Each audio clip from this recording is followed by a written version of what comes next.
Ouch. That's not very fun for Honda. Deha with the Deagle. Always a danger. He's proven it there as he takes Honda out of the action, and Snappy's pushed all the way through B. That's an AK recovered and a real chance to make something happen. He's not ready for Vinny and Connector though, so at least FURIA find one kill back. They've got a chance to do more as Yuri is seeing what he can do over towards A. Well, it's going to be a smoke coming in towards top Connector. Separate Vinny off. Low down the attack with 30 seconds left. Hit, he's in with a headshot. Yuri down and out of play. And for ENCE, this is a beautiful round. And for FURIA, it is a nightmare. Vinny's picked up the AK, gets caught in the window. And Stehad doing damage. No player coming out of a kill, but it has to be the play now to work out for Art. He's jumped out into the B site. Will he check bench? He will, but Spinks is ready. And the Deagle to the body is enough for the kill. Just Vinny left now. 9 seconds. The best case scenario is saving that AK, keeping the clean sheet in terms of deaths right now for Vinny. But it is going to be ENCE to answer back with that force spike. They've tied up the scoreline 1-1, and we see this so often now in Counter-Strike, is these second-round CT buys are more often the T-side second buy after losing the pistol, but these force buys are just so strong. Yeah, and it's funny it works out like that, because I pointed out that FURIA have the best pistol round win percentage at this tournament so far, but they also have the lowest second round conversion percentage at just 53%. So they have been struggling a bit in some of these rounds, and I think you see part of the problems there, where they are a bit spread out across the map. As the round plays out and they lose some early fights, they don't seem to have that contingency plan in place. Here comes Vinny, caught out by Spinks early. Again, FURIA trying to go for some early aggression, but ENCE look pretty well prepared for it so far. For D-Hat, trying to get damage out of it. Yuri blinded by the Tech 9 and through the smoke, D-Hat falls. Spinks is just holding for Honda to walk right into him. Easy kill for Spinks. Honda down. And for FURIA, their force bite not really looking like it's going to have that same tenacity that ENCE were able to bring to theirs. The spice and the flare, not quite there. And Spinks follows up with the rifle. It's just a matter of time, most likely. But Yuri's position could be strong enough. If he can get in behind enemy lines, he might be able to start toppling a couple of players. And that could open things up. But this is the fight he's got to win. And it's a very long-range fight against the rifle of Dodo. And the Tech 9, although it can be great in close range, not exactly designed for those kind of situations. It's just a matter of time before we add another round for ENCE. Great start here on Mirage. Now they've turned it around nicely. Okay, Serrano teased by the Connector player, but taken out by Spinks in the end. Solid round from Spinks, who has been a real revelation on this ENCE squad, it has to be said. I mean, he's the highest rated player at this tournament so far, which is really impressive. I think he's showing a great ability to continue to get better and better. His form continues to increase over time as one of the younger players getting into the squad, as one of the less experienced players. He is getting to a position now where he seems to be really comfortable on this team. He has been under Snappy's tutelage for a while now too. He was with him on the old Contacts lineup that ended up falling apart, but now he's been brought through to ENCE and it's been working out much better. This is a Glock round, so not much to be done here unless they can get some crazy kills, but I don't think that's going to be happening. Deha doing some good damage with the MP9, and he switches out to the Galil for the final kill. All going according to plan for ENCE right now. After the pistol loss, where a couple of kills could have really turned the tides for them, they could have even had a chance to win the pistol round. Other than that, yeah, it's been a fantastic start for ENCE. And I have to say, in this tournament, what we've seen from ENCE has just been unstoppable. They're like a machine that's designed for war, and I've loved that so far from ENCE. We'll see if they keep it up. FURIA, they got the AKs out, a little bit of utility in behind it, and the classic FURIA mid-take coming in very early on. I know when that bench first got added, Art loved to make those plays where he'd jump into window instantly and try and cause some commotion. It does make noise though, so this time he's been boosted, and that means he has quietly found his way into jungle. This is such a strong position. Oh, such a strong position and a strong kill as well. Dodo goes out of play. Yuri has been found by Dhad's Galil. And with a 4v3, it's not the best start here for ENCE. This time in the gun round, Kesterado and Art getting the kills. crushing the defense. And Snappy is the last remaining player backing away, questioning what has just happened. And those are the kind of rounds FURIA can pull off, right? Just straight into the moment, straight into the round. And the opening kills are found quickly, and that forces ENCE to fall away. There's nothing you can do about that. You don't have a second to think about what the right call is, the right rotation, what move do we need to make, because FURIA are already just 5 steps ahead. So fantastic stuff out of them. As they'll go up to 2. Good gun round. They needed that as well. And it is, of course, the main man up who gets involved early to open up that round for them, to make the A play a little easier after getting into a good position to begin with. And I really do think there's a very strong correlation for FURIA, specifically on their T sides, and how well Art performs in some of those early fights. Because when they were struggling a few months ago, I was looking at the stats, and Art's T-side rating was way lower than his CT side rating. So he was struggling in a lot of his early skirmishes. He was struggling to open up the rounds. But now it seems like it's starting to get a bit better for FURIA. Maybe that communication going back to their native language has helped in that. But whatever it is nice to see FURIA back to form here at this event. And they've got themselves the 5 AKs out in this round yet again, and still able to get a buy of their own, though. Oh, that is meaty on the grenade, but it's the kill that will be found for ENCE. Spinks taking Vinny out of play. Now here comes the B hit. Snappy, good positioning. I love it from Snappy. Just using that ninja box to perfection. A 3rd kill from Snappy. He nearly gets 4. Damage done onto Art, who now has a 1v4 in total in front of him. He's found his first, but there's plenty more where that came from, and he's not going to like what D-Hat does to him. 4-2 for ENCE, and that is just a beautiful hole from Snappy. That's exactly what you want out of your B anchor on Mirage. You want someone who's a rock. And Snappy was so reliable in that round, playing those angles nicely. He had Spinks with him on short. I feel like those two have got a good understanding of each other, with them being together for a fair bit of time now. And even though Spinks does go down, Snappy's position was strong enough to just keep on getting kills. Put ENCE up to a 4-2 lead. We're still in the gun rounds here, though, and here comes some mid-aggression, quickly countered by the AWP of Art. He goes for more, but D-Hart able to trade him out, and D-Hart doubles down on the mid-play.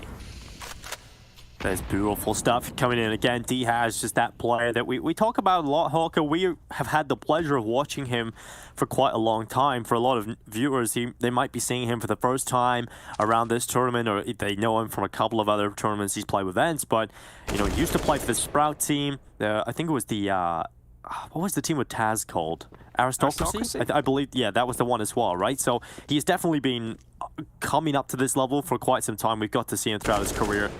Yeah, with a great start in this one, and now it's on to Honda and Vinny to try and pull it back, but Vinny's out of play, and it's just Honda. 3 players still to find. He's done well to get 1, but now he has to be perfect, and Spinks, he's got covered. Doesn't matter for Honda. He knows the second player's underpass, but couldn't quite figure out how to get Snappy. Once you've made that commitment to the window jump up, your aim is a little off for a second, but another good round out of ENCE, and it is D-Hat who's just off to a flying start, 10-5 up on the scoreboard. And you pointed out that we've had the pleasure of watching D-Hart throughout his career. We also had the pleasure of playing against him in a matchmaking game. Oh. Although I think the pleasure was probably all D-Hart's there, because he destroyed us. Yeah, he did. 16-4, I think. I was having one of the best games ever on that that I've ever played in. I still got wrecked. It's real sad, but it was a pleasure on the server, I guess. It is a pleasure just to realize how good the top players are, because you just realize, oh, okay, I'm just not even close. I can't win a single fight. Yeah, it is actually really fun just to get beat real hard, because it kind of humbles you a little bit. We like to hop in the qualifiers, try and qualify for the big events, and never really get it past the second match. That's probably the best we've ever done, right? Is second round. Yeah, I can't. Some clips every now and then. I don't think I've done much better. Exactly. That's really what you're playing for, the highlight clips. Exactly. Has anyone else at home won a 1v2 against Sicilian? I don't think so, but I have. Well, Alex, that you can add that to your accomplishments of life onto your CV. In this round, Art is going to need to do a lot, and he's often the player who is given the hero weapon, and he's unable to get anything out of it. A quick headshot from Dhab puts him out of play, but Yuri is quicker coming out of Palace, and his deagle might just open up the round further for FURIA. To come down to that CT fight, it still is a 3v3, and an AWP is being found as well here for Vinny, so they can make this work. Another rifle found for FURIA. This could be a disaster for ENCE. Oh, nice awareness from Vinny. Just holds the angle, aware that a B player would probably come in through short, and Serato quickly flicks up. Spinks goes through one of the hardest angles in the game to play from as a CT. You're almost always going to lose that fight if you go through the murder hole. And FURIA win the post plant with 3 fights. But yeah, Yuri's shot to begin with, so nice. That's what helped them out. Dotto landed a great shot of his own back, just tapping to the head. But FURIA did enough to put it in a winnable position. And now we are seeing that money game start to go back and forth, but this time it's ENCE who are looking a little worse for wear. The main weapon to watch out for is just that AWP of Hades. Oh, Vinny. That is the worst start the round possible for FURIA, but a fantastic start for ENCE. Hades. Oh, it just holds the gap, ready for Serato, and he's out of play. It's at least a kill back from Art, but that's not going to be enough to even put it into 4v4. In fact, damage has already been done by ENCE to keep that man advantage afloat. They're going to start turning their attentions back over to B, and this could work out. Snappy's been really solid here so far, but that's when he had the M4A4. Now he's trying to play a gimmicky angle underneath the wall, so that if they come over the top, he can get some body shots off quickly. Could work out for Snappy, but he has to be careful. They've got 1 Molotov left in play here for FURIA. Be interested to see where they use it. Or if they just go for this contact explosion. Smoke's coming in, Molotov into the position of Snappy. He actually hits onto the Molotov, so that's tick damage.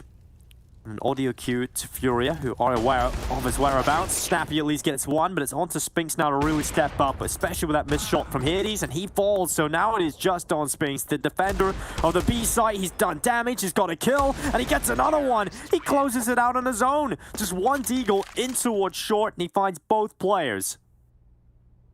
Lovely composure from Spinks with that deeg from short. Doesn't just try and start spamming as soon as he sees the players. Takes his time to line up that first headshot. And then eventually, after he tagged Art initially, he's able to get the follow-up kill. This was a nice spot from Snappy too, because of that smoke that FURIA put towards window. He could play in the open. And then so impressive from Spinks again to just choose that target selection wisely. Not just focus on that player that he knows has crossed to the site. He realizes that second player is going to push out too. He waits to line up the one-shot headshot with the deeg. Not easy to pull that off, but Spinks made it look nice and clean, and now it's FURIA's turn to have some issues with their buy. It keeps on going, back and forth. It's FURIA who have themselves 1 Tech-9 into this round, but the buy isn't too bad. Snappy's been exerting a lot of pressure on B so far. These aggressions were working out for him, but this time, Honda's able to shut him down early. Ooh. He might go for more towards this B-bomb site. Spinks is having to play as the anchor, and he's got 2 different angles to deal with. Spinks can't do enough on the hold. Not an easy position to be in. He was the player initially focused on mid, but then he had to rotate back to the site. And Yuri's even selling a fake almost towards A, keeping those players in place while the bomb finds its way safely over towards B. This round should be locked in. ENCE aren't even thinking about going for it. And FURIA will bounce straight back. It's all about the save game now. And Art even gets Hades out of there. Man, Hades has had a pretty tough start to this game. Art just did a wall-bang headshot. Okay, that's pretty ridiculous. Not an easy shot to hit, but Art keeps on going. All 3 kills. It's been so fun to watch Art throughout this tournament. He normally doesn't care at the best of times, but in a charity tournament, he's going to get even looser, if that's even possible. A lot of us didn't think it was possible, but Art just showing up. We've seen him in the show match, actually. We've got to cast him in a show match before, and when he was in that situation where there's really nothing on the line for him other than just having some fun, we got to see what Art truly unleashed is like, and it can be scary. That's another one from him. The Palace aggression not working out for Dodo. Ooh, and another. Art holding angles for once. Doing a good job at it. Was effectively a full investment from ENCE. And it's already getting plucked away from them quite early into the round.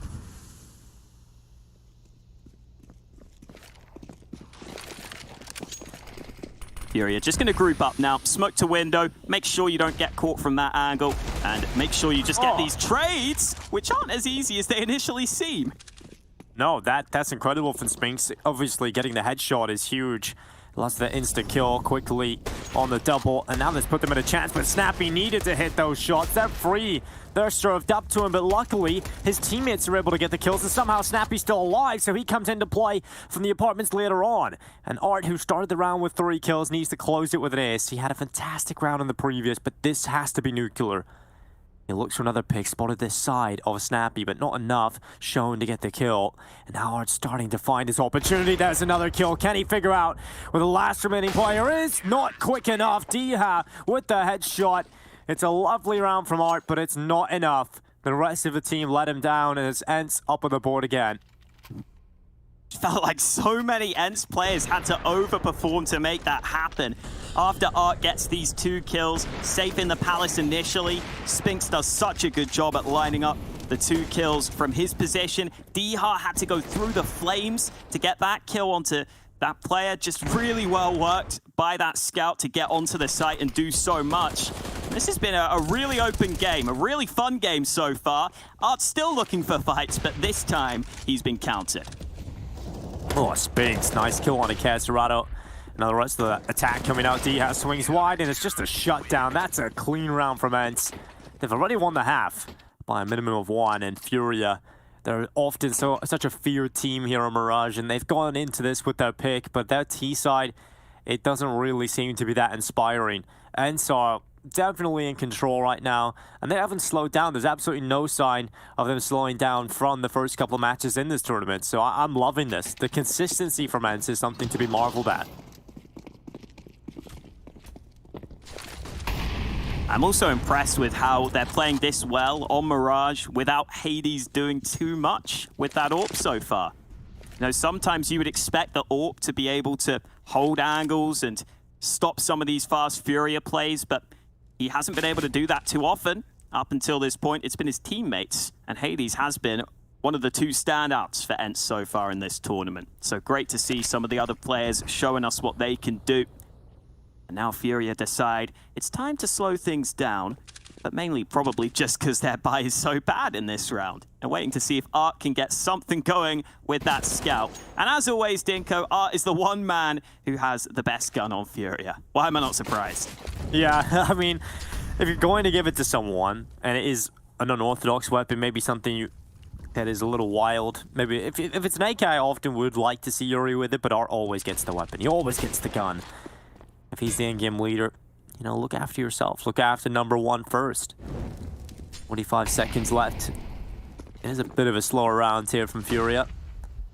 Got a player up into window. Hades on the double kill. 1 bullet, 2 kills.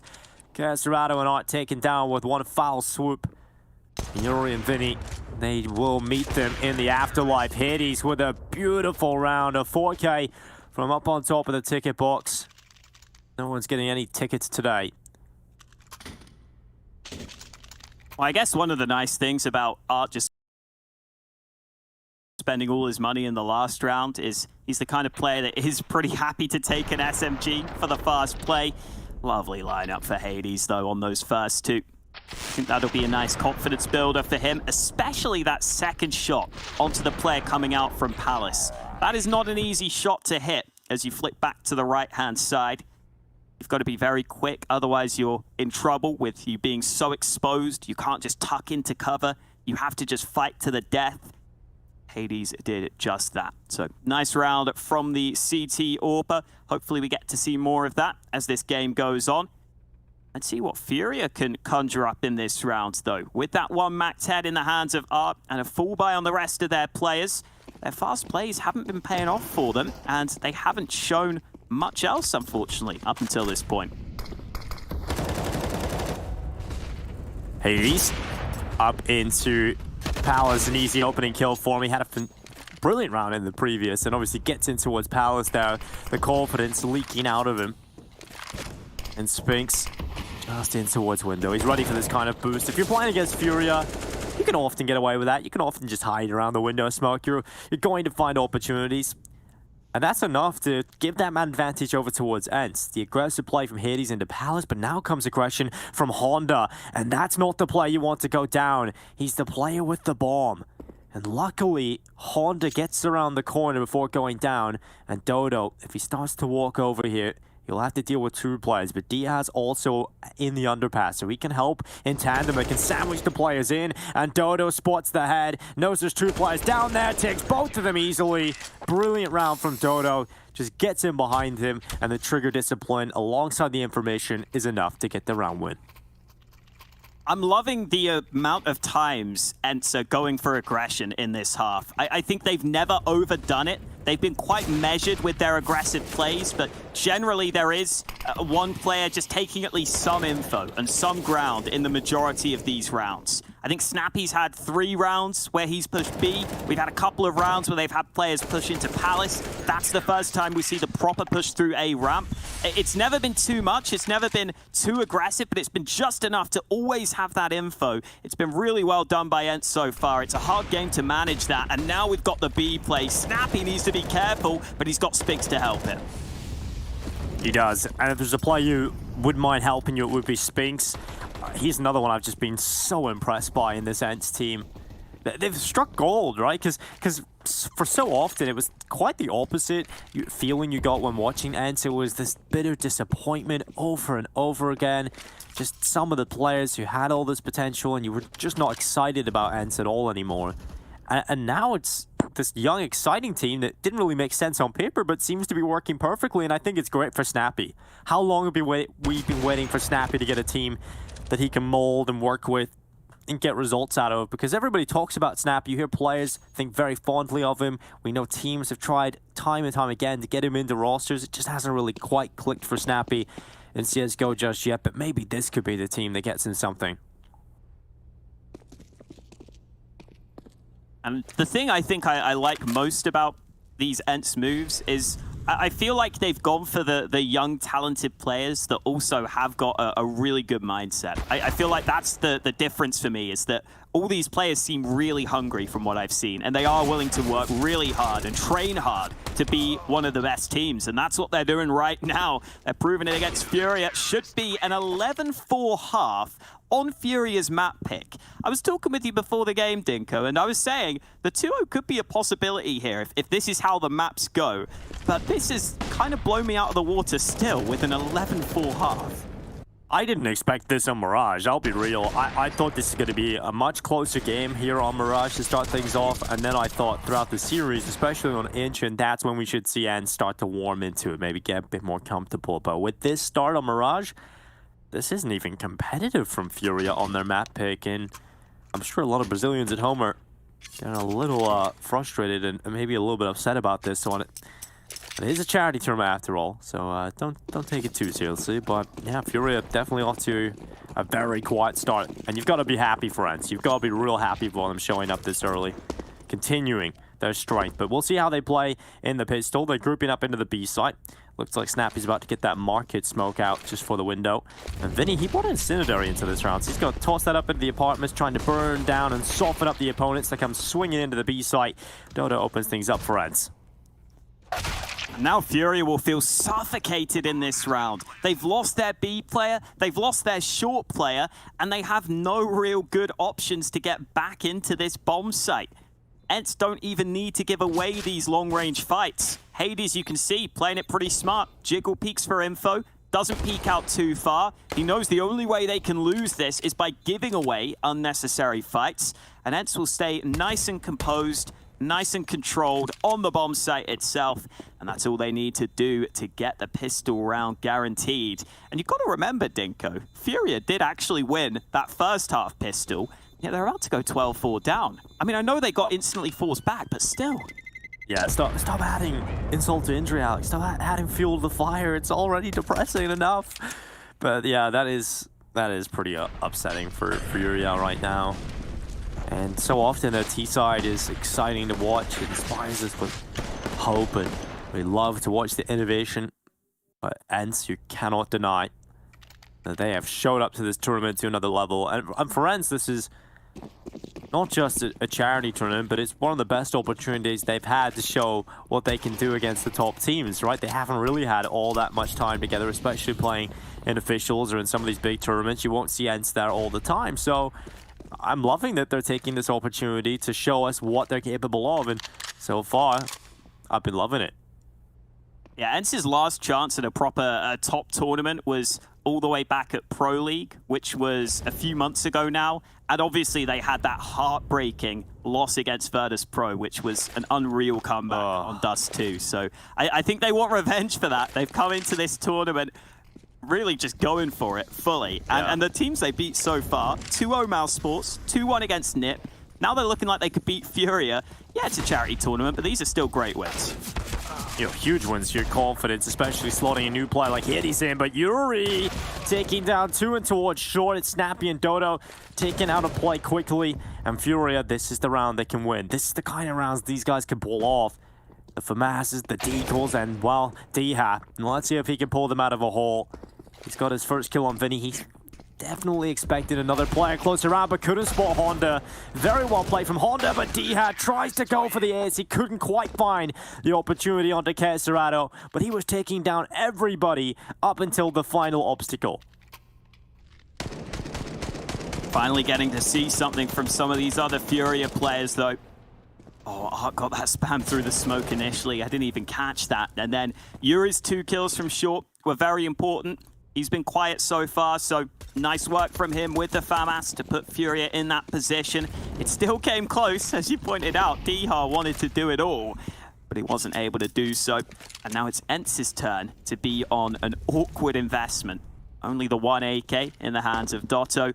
Deegs on the majority of the other players, and also importantly, no real nades for ENCE to work with, which makes getting close to a bomb site a little bit harder.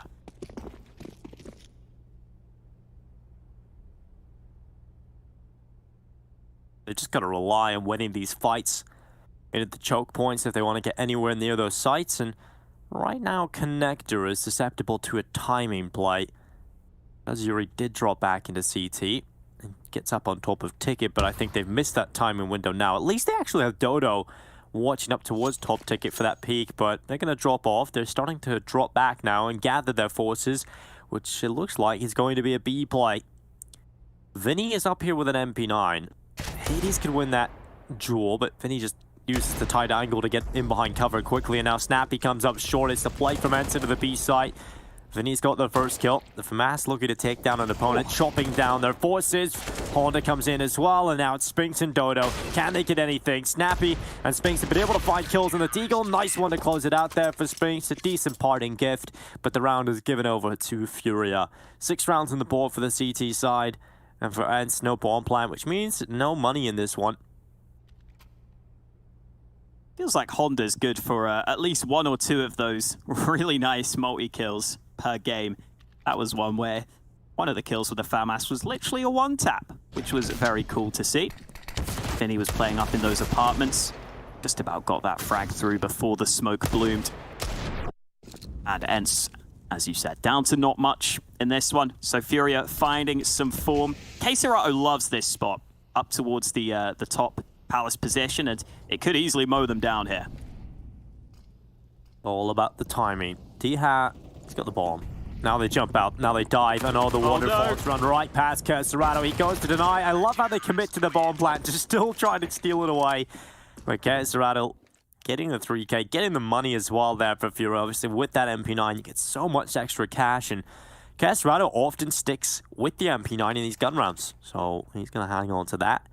There's a buy coming out of 4 ENCE.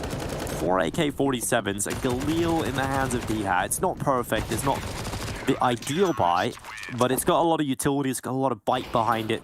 Let's see if ENCE can get a 13th, or Furia start that comeback. And honestly, I feel like a couple more rounds and Furia really have a chance of coming back into this. I think they just have to win the next few just in a row, obviously. Getting rid of this economy would certainly help matters, so they realize how important this one is. I was about to question whether Queserato switches up his positioning with that SMG. He was going to push underpass, but now he's gone back, and that leaves the B site somewhat susceptible to the push. Vinny has to hold, and he's already been traded. Yeah, tap of the bomb, but they're not going to stick to it. Trying to change up their position for the post plant. Still taking fight, still looking to just try and get away from that Molotov. They're going to bring the bomb back and plant it for apartments, but in the meantime, Queserato has been able to find the kill that draws it back, and this flank from Art is not going to work. Snappy's ready for it. He's around the corner. Art tried to preemptively look that way, but Snappy's so quick on the headshot, and Yuri and Queserato take one look at the setup, and they've realized they've got to get out of there. They've got to bail and take the weapons into the next round here. ENCE with a clean take of the B site. A couple of kills go Furious way, but there was never really any chance for them to get into that one. I like the response from ENCE too. I think they probably were setting up a B play quite early in the round, but especially once you hear Queserato making some noise in underpass and you hear that flash come through, it's quite common that it will be the B short player that goes for that underpass push, which would mean the B site would have been weakened. Now in this round, Queserato, you know, he's normally an A player and he went for the underpass aggression, but it was still the same idea where the CTs probably want maybe 2 players on mid or 2 on A, and they might just leave the B site with 1 holder. So that could have been part of the reason why ENCE decided to go for such a fast play, and it certainly worked for them if that was their reasoning. Only 1 man on the site, they get the bomb down quickly, and they get themselves a 13th round win. And now it's all to play for FURIA here. They can't afford to lose this round, but they've lost the first fight. Queserato, is he about to go down here? That's the question. And the answer is no. Queserato is quicker to take Spinks out of play, and the risk pays off. The aggression into Palace gets that kill back and turns it into a 4v4. But ENCE again looking to try and finish on this B site. Will Vinny spot them on the right side of his screen? Eventually he'll look down. It's Hades who's quicker though with the SG, and Vinny is taken out of apartments. And with those smokes going up, that's enough to create a force field around this B site. Oh, nice shot from Art, but I don't know if it's going to make a difference. Saving these 3 guns would be so valuable right now for FURIA. Maybe they can stick around and see if they're going to get gifted a kill. But Yuri, oh, he can't find it. 1 health left on Hades. If he'd have got that frag, that could have pushed them in to go for the retake. Now they're still sticking around, but they just can't find the kill they're so desperately looking for. It's a bit of a heartbreaker for FURIA. They came so close, but they won't get the kill, and they won't get a chance to win the round. Queserato's waiting for him to run over. Gets 1 on the low health of Hades. A second as well on Diha.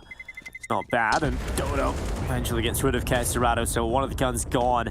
The next round for FURIA, but that's significant damage. Like, take a look at the economy of ENCE. It's not really that well built up. They would have loved to have walked away with the majority of their players there, but they get the round win. And here comes the AWP out for Hades, and we have talked about this player in the green room. We've kind of talked about how impressed we have been of him, but Hades has really clicked into this team very well. I think for FURIA, just touching back on that round quickly, that's one of those rounds they need to cut out from Honda, because he does sometimes, I think, get a bit mixed up with his positions, with where he's safe. He goes aggressive and loses the fight, and once you leave your B defender solo on the site like that, it's just so hard for Vinny to hold that. Straight into this one, Honda. The player who just talking about this time getting a kill to open up the round. He's going to climb up the ladder. The difference is this time he has a bit of support. Like last round, he was completely alone. Yeah, obviously, when you do that alone, there's no fallback plan. And FURIA, in general, we talk about their aggression, their wildness, especially on the CT side sometimes on Mirage. They'll always have backup, but Queserato gets the perfect time. That's going to be Diha and Dodo, both down. The double Ds lie on the floor. And now Hades, it just stops his teammate from likely going down there. Art looked to try and take Spinks out of play. And just because of that failed kill up into window, there's a chance once again here for ENCE. Hades and Spinks trying to pull it off. They recover the bomb. Queserato's long gone. He's actually dropped back and gone in towards the A side again. And Hades is about to smoke off in towards the A site. Queserato maintains a strong position at ramp. Ooh, Honda needs to be careful. Spinks, oh, that is so well played from Spinks. Good timing through the smoke, but he's just missed Castorado, who's gone over towards default. Will they expect this position from him? One headshot out from Castorado. He could win the round on his own here. Finally taken out a play by Hades. He turns it into a 1v1. Vinny versus Hades. Alper switches out to the M4, and against the MP9 at this range, I would certainly favor it, but it comes down to the timing. Can Vinny spot him looking the wrong way at the wrong time? He's gone into Palace every timing. They're just missing them, but Vinny is aware now. Must have spotted the barrel as he backed up into Palace, and Vinny has the advantage in this scenario. He's ready for it. He preemptively readies himself for the fight. And the headshot comes in. Hades goes down. I thought he had done enough there, Hawker. But Vinny just spots the barrel as he backs into Palace. So many nice plays in this round, nice decisions in this round. You pointed out the play from Spinks on the edge of the smoke. That was really well done. But I also love the decision from Caserato to not stick around near the bomb, go all the way back to the A site before ENCE expected him to be there. It came down to a couple of seconds, the timing being the difference, but Caserato put himself in a great position to win the round. And then at the end there, it's not an easy kill for Vinny at medium range with the MP9. Even though he knows where that player is, you've got to stay focused on that spray, which he does so well. And now ENCE coming right back at FURIA. Fast play and an early frag from Snappy. So quick from Snappy, just whipping underneath the wood. Headshot connects immediately, and now they're looking for the bomb plant, but Art was so on it. Didn't go for the shot, and he's getting spammed down as well through the smoke. 55 HP for Art. With that bomb down, still no kills just yet for FURIA. Somehow they haven't got rid of Diha. And they get their chance striking under wood. Diha is out of play, but look at this quick wrap. They're dropping back into middle. It's going to be Snappy and Hades going up towards short. They could find FURIA looking the wrong way. There's no way they're expecting this. And because of that, it's a backhanded punch onto Yuri. Smart realizes the round is done, so begins his retreat back into the B site, and in doing so will take Hades out. But it's going to be ENCE up to map point here, Mirage. This is the map pick of FURIA. Huge kill from Dotto there on the site too. Because it's a 2v2 on that A bomb site, Dotto needs to get that kill, because if he loses that fight, FURIA are going to go for that retake so much more quickly. They're going to start to clear up positions, but Dotto gets a fast frag. FURIA gets slowed down a little bit longer because they're scared about that one more position, and that buys that bit more time for ENCE to get into a good position from the back of Connector and lock in the round. And like you said, FURIA's map pick not going according to plan right now. There's a gap in this smoke. Not seeing if he can make something happen here. I don't know if anyone's going to peek him though.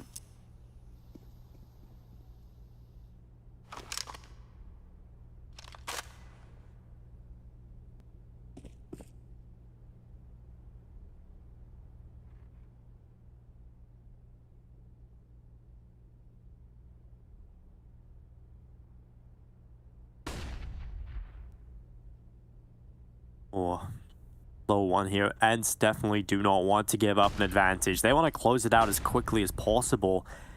And for FURIA, no one wants to be the player that gives up the man advantage in this kind of round. They don't have a whole lot left. They didn't start with a whole lot on FURIA. They're using the utility sparingly, and there goes the last smoke. Just 2 flashbangs. Honda in window. He's going to have to challenge Diha. He's going to get through the smoke. The smoke begins to fade away, and it's Diha that comes away with the kill. And that might just be the trigger to the start into the site. It's Diha continuing to barrel and bulldozer his way through the defense. A second for him, and Art, he needs to strike. Luckily, Yuri has given away his position, but it's Art on the double kill. Art nearly gets away with a third, but somehow, someway, it's still ENCE ahead, and it's Hades closing it out with a double kill. 16-8 coming in for ENCE on FURIA's map pick, Hawker. It's been a strong showing, and one that the analysts will have to break down. Sidicus, it's over to you. Thank you so much. Yes, and we said it. We said they had a chance in this series. The way that they played in the group stage, these guys are on a mission right now, and they just absolutely destroyed FURIA on a map that FURIA has been very, very good, and it's their map choice. Art normally runs rampant on Mirage. We saw that from them even just this week. We've seen it probably, what, thousands of times? Not to be, man. ENCE, not so finished anymore, but they're still ice cold, Maui. I really love how Snappy called this game, and I really like just how ENCE was reacting to anything FURIA did, because what we saw earlier in this tournament is that when FURIA finds a weak point, they'll exploit it over and over again. And what's great about Snappy is he realized that anytime anything went wrong across the map for his team, he just pretty much called something completely differently. He's not trying to out mind game Art. He's not trying to out meta him or anything like that. Just avoid the problems. And when Spinks, for example, died in Palace, what does he do in the next round? He just goes mid entirely. They avoid those kinds of situations, and ENCE had a very pragmatic approach in this game, and I gotta commend them for it because they came out with the victory on top of that. Absolutely. Robin, we touched on Hades as well, looking pretty solid. That didn't let us down. But there's a lot of things to talk about in terms of just the way, like he says, they called the game. They were very smart. And I think we were talking about it as well with Art. I mean, I think he's going to be hot and cold. I think teams are going to figure him out, and he's going to have to reinvent himself every now and then just to create that space for himself again. But he still ends up with 23 kills, even on what we call not necessarily as much of an impact game. Yeah, I mean, I looked at it because I was a little bit curious. As I mentioned beforehand, just when you talk about Honda coming in and we see Art actively picking up the AWP more and more, it's kind of actively also removing from what has made him very special, right? With being very aggressive, opening. Sure, you do that with an op sometimes, but yeah, I mean, Art is the one guy that I'd say on this T side is trying to get rounds on the board here for FURIA. And to Maui's point for ENCE, I think they do a really good job in adapting to the play here. There's one round FURIA gets the bomb plant down on that T side, so it just comes to show how dominant this ENCE CT side was when it comes to these rotates, and it comes to just the game very well. And as for FURIA, right, as we talk about, I think still with the addition of Honda, right, it was pretty clear there. Sure, they have a game plan, right? Art is very aggressive still, does get some, I think it was 10 opening duels that he was trying to get there. But when the other players on the team is not activated and not hitting their shots, it doesn't matter if Art gets the entry there at that point, right? Because he's going to go down. And what has made FURIA always so dangerous? It's these 4 versus X situations that they're very good at. And you didn't quite see that here versus ENCE. And then obviously for ENCE, you see here, MVP for the map. Yeah, just overall, I think that they definitely had a good read on FURIA coming into this Mirage pick. And I'm still a little bit confused why FURIA ended up picking Mirage. This is another one as well, Dia, Maui, that we touched on at the start of the event, that is someone who's kind of been... Hades has been getting a lot of credit and improving a lot. We know that Spinks and Snappy obviously had time together, but Dia's kind of been the one that's kind of slouching a little bit and starting to go downward in terms of the trajectory. But this was more of what we're used to seeing sort of 2-3 months ago from him. Yes. I actually even made a YouTube video about Dia that I thought he was ENCE's new hope. I thought this guy was going to be putting them on the map, and he was their star a couple of months ago. Hades definitely has stolen a lot of that spotlight, and Spinks as well has been he's upped his game. He's progressively, it seems like, getting better too.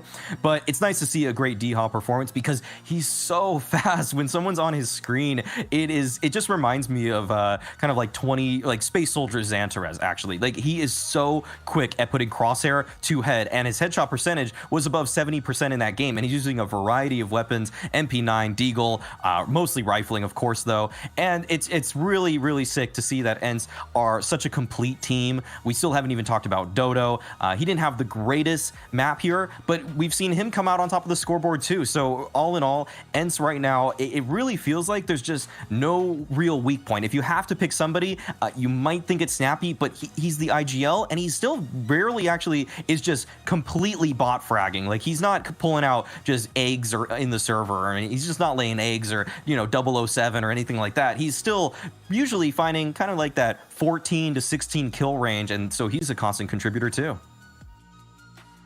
Well, I'm excited because now we go to Ancient and we can get ready for some pretty sick Counter-Strike, hopefully, between these two teams. It's a map that I'm absolutely loving. I'm saying that every time, but I'm loving it. I'm trying to convince people almost. I don't think I need to. I think people are just going to enjoy it. We're going to take a break. When we come back, it's map number 2. Can ENCE wrap this up in 2 maps? Can that really happen? Can they move on to the final? Or does FURIA have other plans? Well, we'll find out.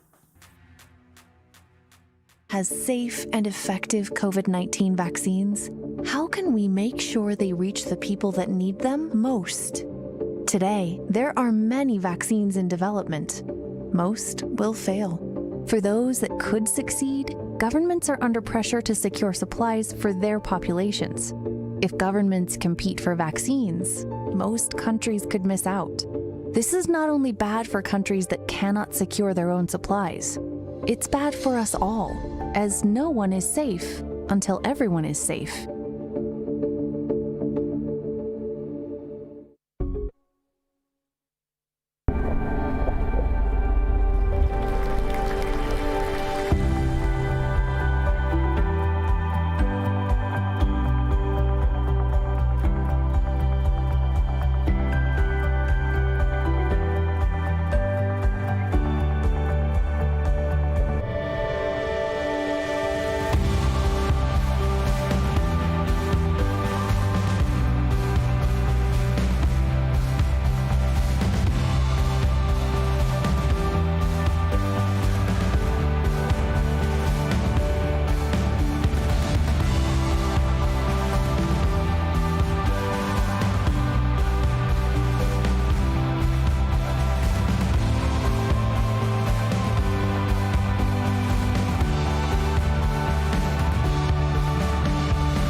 Before we were anywhere near the extent we're at now, Alicia and her team were working tremendously hard to address perceived future drug shortages.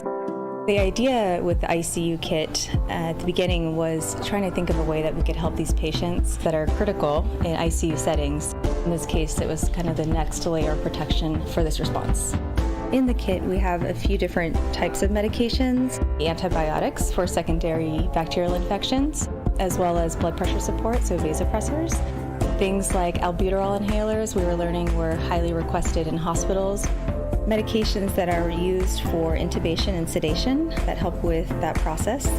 Each one of these kits is designed to have about 100 courses of antibiotics and supportive medications. The first 2 are headed up to Northern California in the Bay Area, which is especially hard hit, and the next 11 are going to hospitals across New Jersey, and we'll have about 80 of them going to New York City. In the end, we're just feeling really fortunate that we're able to support our partners with these medications that they need so desperately. The wisdom, the expertise that I think this team has demonstrated in being able to help us as a community partner, but also hospitals and healthcare systems around the country struggle with drug shortages, which are now a reality, I think just speaks volumes to the impact DR has.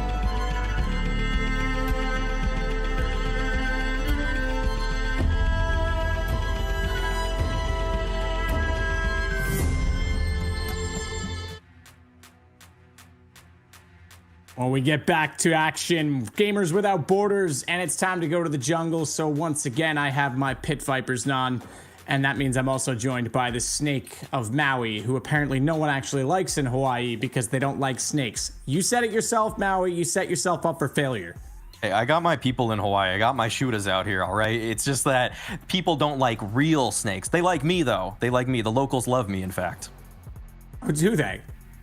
But Aaron, I don't know if I believe it. Well, I was gonna. Does Hawaii have the same? I know in Ireland they don't have snakes because they can't get to the island. Is Hawaii the same?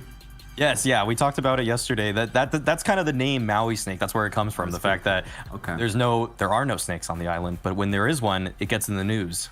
It's not supposed to be there. Right. Either a snake or a rat, depending on the outcome. Kind of like you're not supposed to be on this desk. Speaking of not being on a desk, on me, well, yes, but potentially. I was going to try and do a segue that into the game, but I'm also not playing, so I am staying on the desk. Also not casting the game either. This is not another event. But yeah, we have Ancient coming up, and I'm excited. ENCE have played it. FURIA have never played it. Art have played it in a show match, I hear, but that's to the extent. So a lot of unknowns here coming into the second map. Yeah, and we're seeing a little bit of the map unfolding now. Maui, we compare it to Cash quite a bit in that it's CT. I think more important for the CTs to have control of middle because it controls rotations and allows for retakes. We know how important that cave, Jaguar, Cat, Cheetah position is becoming. But I'm also seeing a trend that I noticed yesterday and watching this a little bit too. And that T's still don't really have a good use of utility, because you certainly need a lot if you're going to take the A site, given that the bomb is so far into the site. B, there's no cover without it. But I'm seeing teams also trying to smoke off the bottom side and middle, getting into that Jaguar position. And the timings don't really line up. It's almost just to hold CTs back, because it seems like they have the advantage in getting there. But then they run out for the take. I mean, is this where do you see this going in terms of utility? Right now, I think the best approaches I've seen from top tier teams on Ancient has been kind of a delayed mid take. You let the CTs take control of it because they'll always be able to smoke off the right side, molly in front of it, nade it on top of that, and then the T's can kind of wait that out. And there just kind of aren't enough great spots for CTs to set up in once they get that mid control. So it kind of like the Blast Premier Finals, for example, that's what some of the teams threw out there, kind of late mid takes.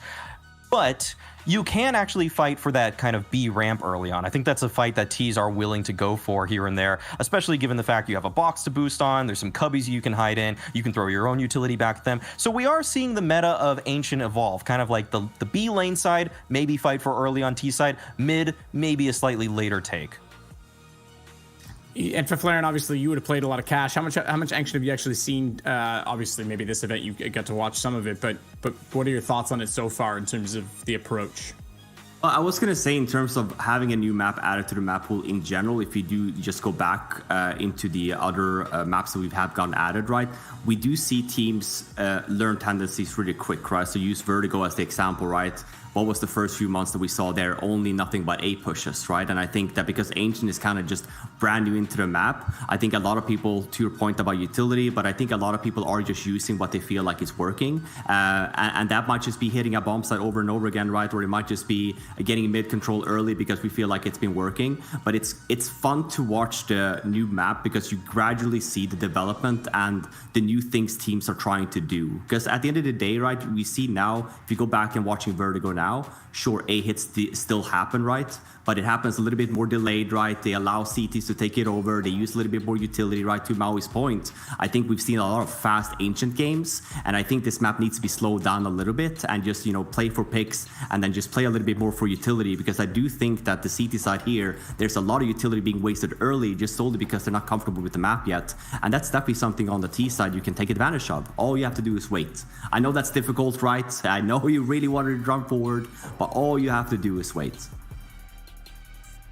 Well, we'll see how much we can wait for a guy like Snappy, and there's no such thing as waiting when you have a guy like Art. If you wait, he's just going to be behind you, around you, pushing you. That might be actually a benefit on the CT side if Art can take advantage of some of that speed, because we have seen this be a map that the CTs certainly could take control. On the T side, I mean, where do you rush? Does he actually want to challenge mid? It's not really like Mirage where, I mean, maybe there's some utility they can find, but we haven't seen an official game yet from FURIA on this, which means losing Mirage is even more crucial to them, Maui. Yeah, this is going to be really interesting. I think a lot of people's eyes are going to be peeled looking at what kind of aggressive plays Art has been cooking up, because he's in the kitchen there, always whipping up something new. And for a new map, I mean, what better place to start than looking at an Art demo, because you'll find out how can you really push the limits of aggression on this map. Yeah, and like I said, that's where I think utility might help him, so we'll see if they have anything for it. We're getting into it right away. Dinko and Haka, take us through what is the best map in the pool. While we're hopping right into it, I'm certainly enjoying Ancient so far. I'm hoping we get to see more of it over and over and over again, but this is time to see FURIA perform on Ancient. It's a good start here from Caserato. I thought the Julies are about to get some action, but they're turning away. ENCE are going to be walking back from A and out to elbow instead, Hawker. How disappointing. A little bit of a shame, but who knows? Those dualies could come into play later. That's a solid shot from Yuri. He's hanging around at mid, though, so he may need some assistance, and assistance has arrived. Vinny here to help. Yuri trying to see if he can get back, and he's going to get out with another kill. Only Snappy left in a 1v5. Well, let's see if Snappy can lay down some slappies on the FURIA in this pistol. P250, definitely capable of pulling these kind of long-range shots off, but with how many players are there? Go around the corner, and that's going to happen too. He's got slappied, Hawker. So I think that might have been the dualies. I feel like the USPs get the headshot kill there. Oh my god, Art's still just shooting. Now, we did mention a little bit before coming into this, and it was touched on by Flying on the desk, the fact that we did get to see Art play a map of Ancient. It's not like we haven't seen anybody from this team play on Ancient. And Art definitely had some interesting moments. Just individually, we've seen him be quite comfortable in some of those cheetah positions, you know, all these tight corners. He's very capable of using that up on the CT side. So I want to see if that continues into an actual official match setting for Art. I want to see if he can get involved. But he seems to be playing over towards the A side. So we're likely not see too much of that. Yeah, it's a bit of a surprise. I wonder if for this round it's just because he's the one man with the premium rifle. We'll wait and see, because that pistol round was much more of a stack towards the site. In comes Yuri, though, someone who's certainly capable of playing this spot himself. He's been traded out quite quickly, though. Vinny's going to make sure he doesn't give away his life too easily. Puts down a smoke to keep himself safe. I think for FURIA, you know, coming into a new map, when you've just added a new player, I don't know how deep their practice is going to be here on Ancient. So this is a great opportunity for them to test it out against ENCE in a charity environment where you've just brought Honda in. There's a lot you need to work on, a lot of changes, etc., a lot of integration, figuring out how to get Honda to stop making some aggressive plays, really reining him in, showing exactly what he needs to be doing. So you've got all of that, and then on top of things, you've just got a new map added into the pool that you will have to play. So there's lots of work to be done here for FURIA, and I'm just intrigued to see what they have been able to come up with. In this round, this could get a little messy thanks to that kill from Hades, because that kill opens up the chances onto the B side. Here come the smokes. ENCE have invested quite a bit into this. Honda's playing on the edge of the smoke, and they think that smoke was enough. They got the kill over there. They threw the smoke down, but Honda just about getting one. He did do some more damage, though, so the retake is slightly more doable. No kit right now for FURIA, which could be a cause for concern. Quesarado will have to sit behind this smoke for a while. I believe it just got put here, so it may be down to Art to take the fight first. There's a hit dropped on the site, which will give them a bit more time, but Dotto comes through with his third kill. Finally, Quesarado trades, but he's got two different angles, two different players to deal with, and because of that, I think he's just going to back away, save this M4, and this is something you always have to be scared of on this CT side. Those Ts can just take fights towards B, and even with the Deegs, there's a lot of fair fights you can take, a lot of headshots you can get that can open up the round like that. Horrible scenario there for FURIA, though.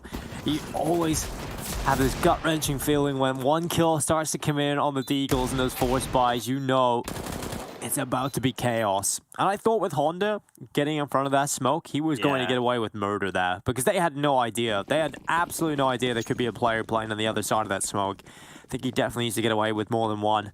Unfortunate, but that's how it crumbles sometimes. It was the FAMAS, man. It was the goddamn FAMAS. Yeah, to be fair, we'll put it down to that. The FAMAS not the best gun in the game, that's for sure. Yeah, he got one of the players down to 2 health, so M4, I'm sure, would have done it, sadly. Honestly, even if he had... a Deagle. Yeah, I'm thinking, like, would an SMG help him there? Probably not. Ooh. I think Snappy slightly fluffed that molly. There's a little gap you can see here that Yuri's trying to work with. Nice nade onto Yuri, who's down to 30 health. And here comes some late round mid play, or some mid-round mid play, which I think is the best way to do it. Yeah, he was pointing that out on the desk, and it's working out for ENCE. And we've seen ENCE do this against just NIP as well, because NIP had a lot of good utility. They had a good mid protocol on the CT side, so ENCE on their T side just started slowing down the start of the rounds and taking mid into the mid round. And it works perfectly because you can then focus in towards B, and that's going to draw a couple of players away from CT. And I think Maui brought up the reasoning for that on the desk, as well as the fact there's not many positions you can really get comfortable in it in middle if you're a CT. So you eventually do have to drop off of it. I like how it's playing right now in mid. I think I start to enjoy how it has evolved. And at the start, I was questioning it, Polka, but it's evolved quite well. ENCE able to force the bomb plant in this very round. They lost one player in their take of the site, but with no kit on the server, FURIA's chances of winning this round rely on early kills, and Dotto's got another nice lineup. Back to a 3v3, but FURIA are taking too much time here. I don't think they can do it. And they agree with me. They're backing away again. And backing away with an M4A1S Kevlar Deagle Scout. It's not the worst scenario. Yeah, gets the AK whilst falling back out of the B site. And ENCE, is it going to be a similar story as it was a Mirage? Fury win the pistol, but ENCE come back. That definitely could be a similar story. Mirage definitely started falling out of the hands of FURIA very quickly. They have to try and stamp out any of this early momentum from ENCE, otherwise you could get an exact repeat from Mirage.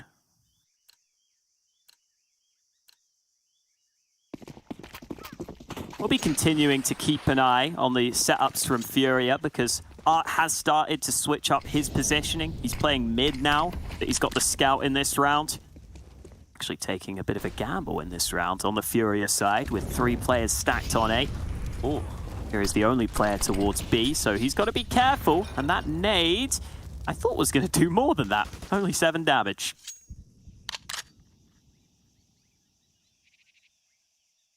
Right now it's the right call for the gamble over towards A, but they've just called it off and sent the players back over to the B side. They seem to think it's the right time to go over, but it was the worst timing. But here comes the play from ENCE just as they move away. I wonder if there was any noise pickup there from Yuri to call that rotation over. It would be kind of strange to see a full rotation like that unless you're just straight up gambling. If you didn't think they were going into the B side. I think Yuri definitely heard some jostling, some positions outside, so they decided to go for the rotation over to the B side, probably at the worst time possible. Oh, Dono's got him locked in. Oh. Completely trapped. 2 kills for the AK. He's had a nice, solid start to this game. Again, I think Dono delivers quite a few impact kills. Maybe these ones aren't as impactful, but they're still very clean. Lovely work from Dotto. Not someone you always see towards the top of the board for ENCE, but so far in this game, he's been getting pretty much every kill for them. Yeah, Dotto's got off to a brilliant start. That's beautiful. Even though they are against some of the weaker weapons, maybe, but still just the skill. He does it in style. Has a little bit of panache to it. Well, we're going to get into round 5, and I did just want to add quickly that, you know, watching that rotation over, we have seen a lot of rotations start to come in on the CT side based on the sound cues you get in towards Cave, and I'm going to talk about that in a little bit, because here comes the attack. It's a quick one out from ENCE. It's Art just holding to the back line. Somehow gets 2 kills out of that spot, and Yuri gets aggressive through Cheetah. The bomb has gone down over towards A, and it's just Hades looking to try and pull this all off. The Polish new edition. Can he find anything as he gets away with his life? He has found one, but would need a lot of mistakes to come through. But jumps up. I love that from Yuri. He's just so ready to take the peak, just aiming down onto Hades. And the quicker play from ENCE doesn't work out for pretty much every round so far. It's been those slow starts, trying to force the rotations from Fury, keep them guessing, and then ending with a late round execute. But that was a much quicker play out of spawn from ENCE, and it did not work at all.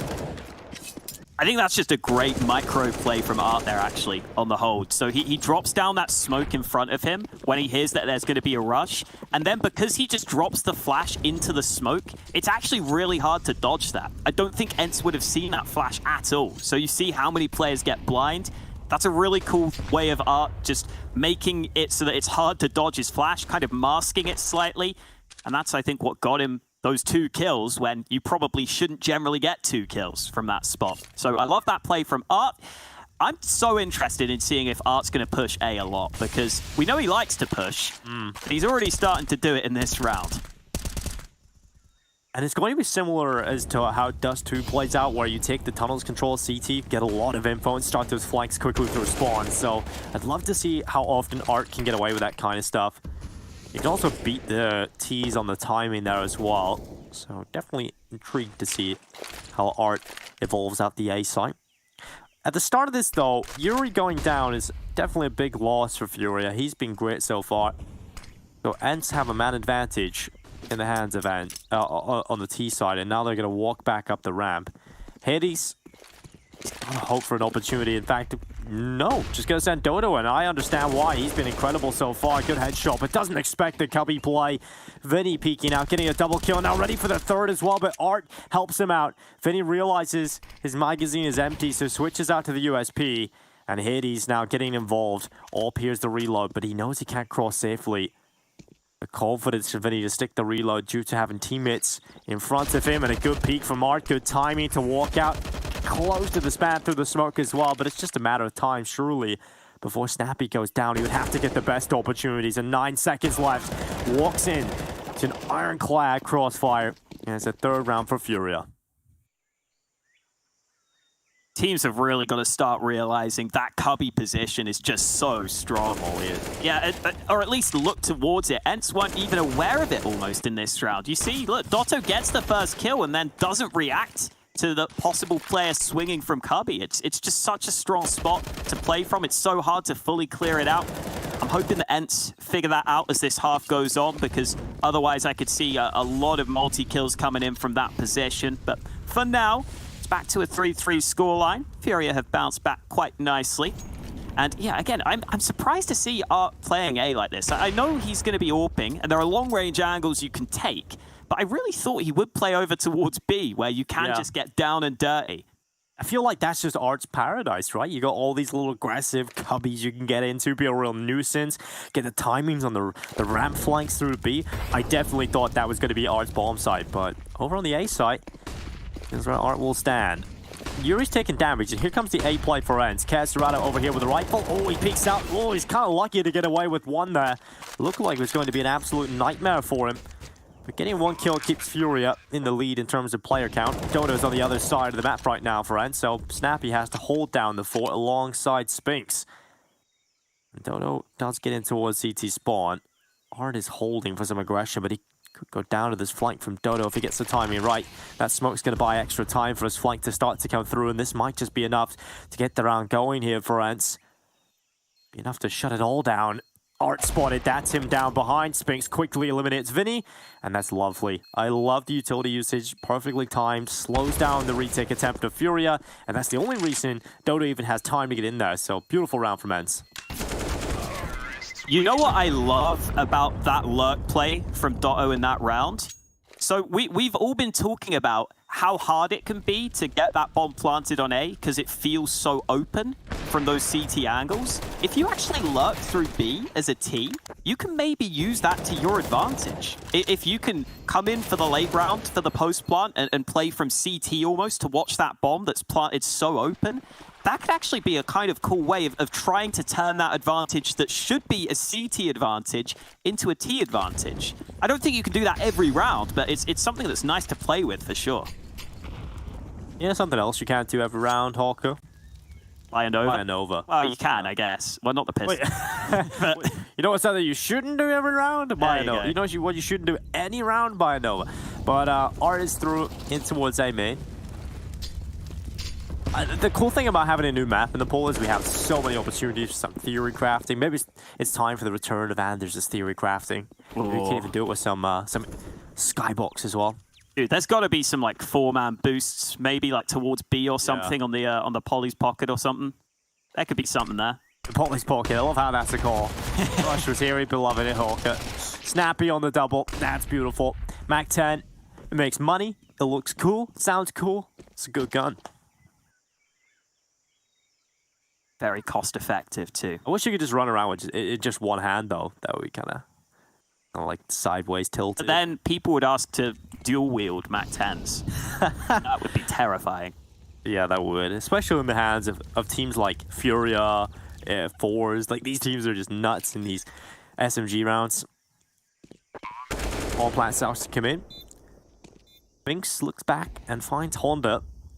With Art, he's still here with his Nova. And I do agree with you in the fact that also having Art over on the A side is a little disappointing almost, because it is quite linear in terms of what we're going to expect from him, in terms of the aggression you're able to get away with. But also the A side doesn't often see as much action as you would see over on B. So Art isn't really going to be involved a lot of the time. And that is a little sad for me. Yeah, I think if you take the blueprint from the first map we saw, for example, you see the CT setup from FURIA has Vinny as the B site anchor, the position that's probably going to get the least action, the position where you're mostly focused on just holding one angle and being reliable.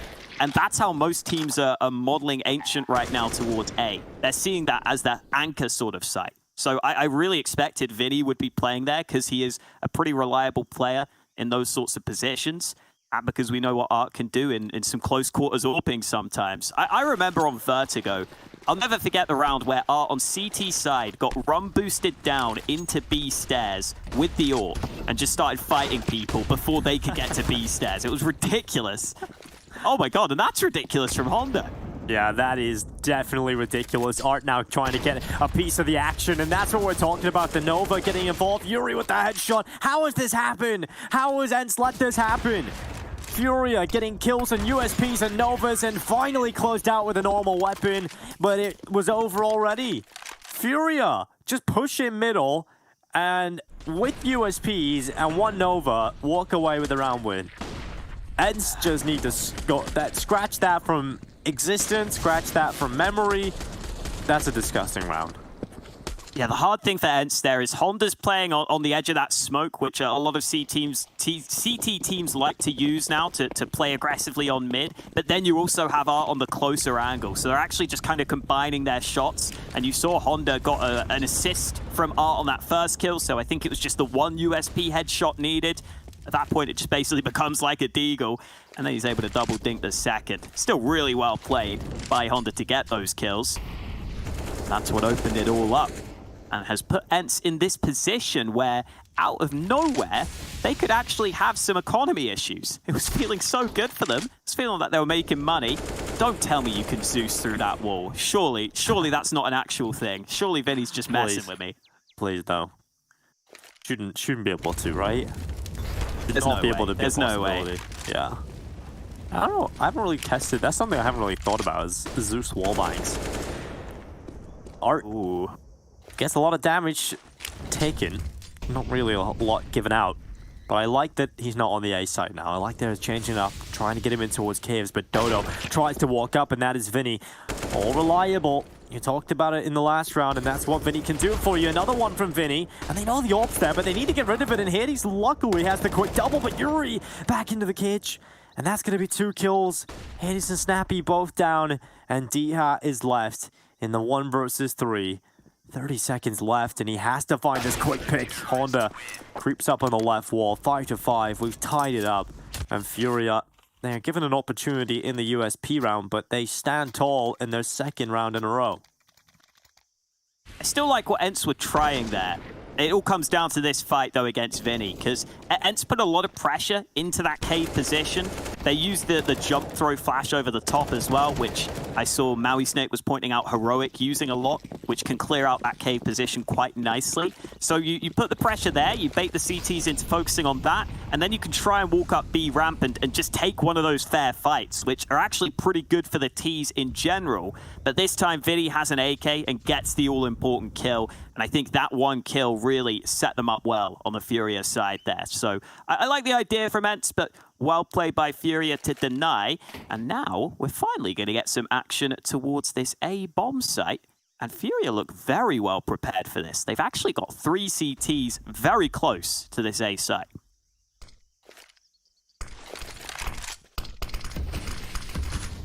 One of them being the AWP of Art.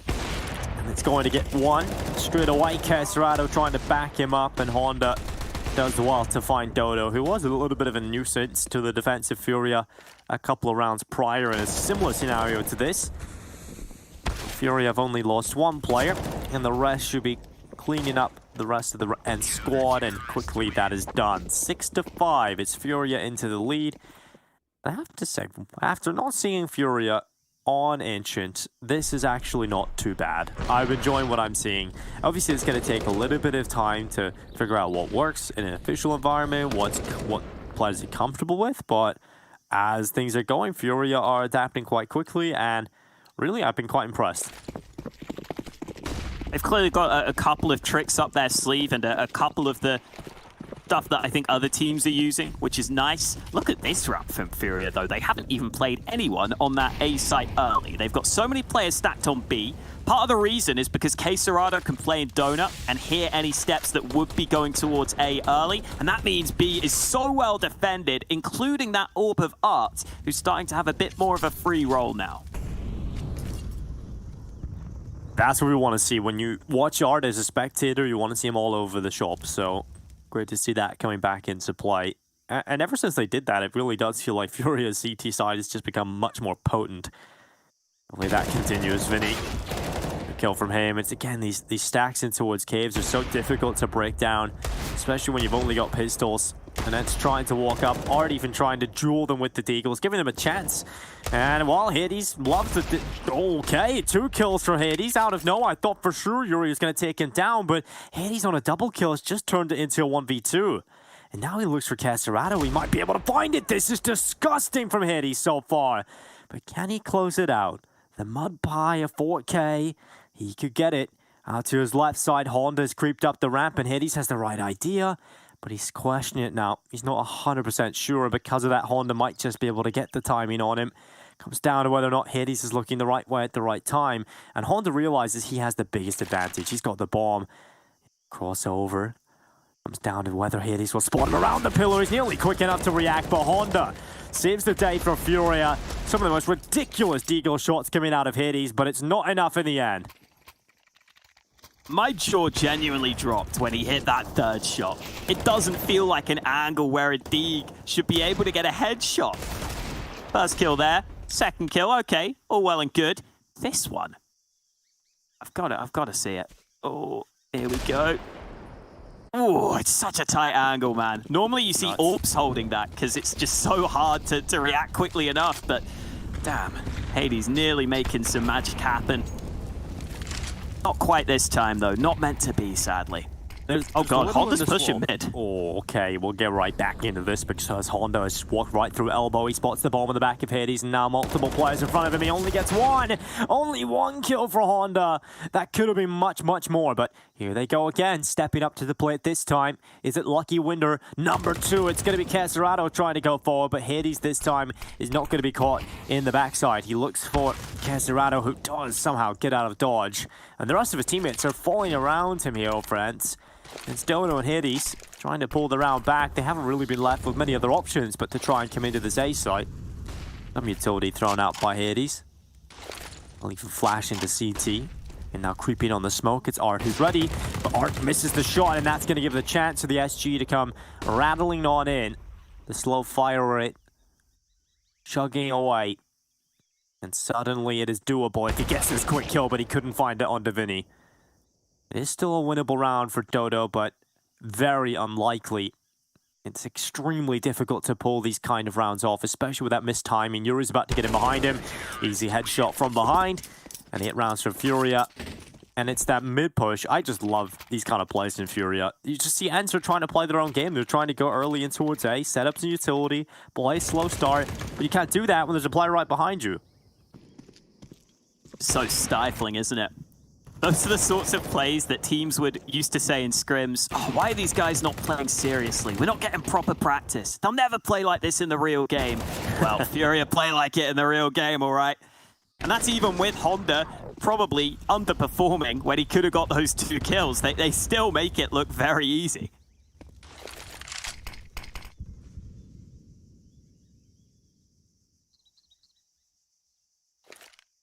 Nice flex from FURIA. Who needs an AWP when you can get an auto shot, he says Art. You do get a variety with Art, that's for sure. You're never bored watching him. You can never complain about the game being stale when he's on the server. And they do love the Krieg, actually. Play on the CT side, so we'll see if Vinny can use that range to his advantage through the smoke. Doesn't even need to see his opponents. Diha hits the deck alongside Snappy, but Spinks been quiet to start Ancient. He's going to try and dive through with the Tech 9. Hades has arrived to the party a little late, but he has got a kill. And Spinks, I did say he had been quiet, but now he's even dropped his score further. He's just killed his own teammate. That's a shame. He'll have to live with it, though. Yeah, and the worrying part is how often do we see D-Hat play really well for ENCE on Ancient? Quite a lot. How often do we see him play well full stop for ENCE? Pretty much all the time. And he's down in 1 kill, so this has been definitely not the best start from ENCE. I thought he'd be so good at getting those fights on the B site where you can just take straight up aim duels. It's not been his day today though on this map. Here come the mid fights, so extended, but it's ENCE who come away with a 2 for 2. Yuri goes for more, but it's into a 2 versus 2 now after all those trades on mid. And this is where FURIA, with 1 minute 30 left in the round, basically have no clue where ENCE are going to be going here. This will be a hard one to read.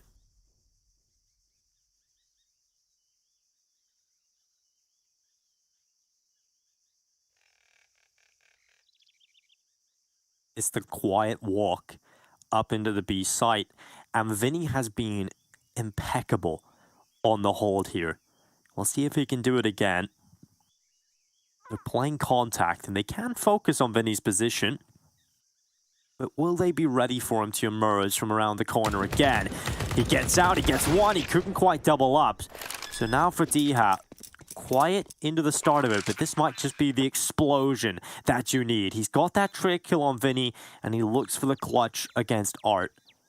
The AWP lies behind the boxes. He had not going aggressive. Art is waiting for some aggression. He's waiting for that mistake to come in, and D-Hat will not budge. Comes down to the timing. Is he looking the right way? He will turn back. The headshot's there for D-Hat, and that is the explosion to close out the half. ENCE get a 6th round. It's not ideal, but it's certainly much better than just having a measly 5.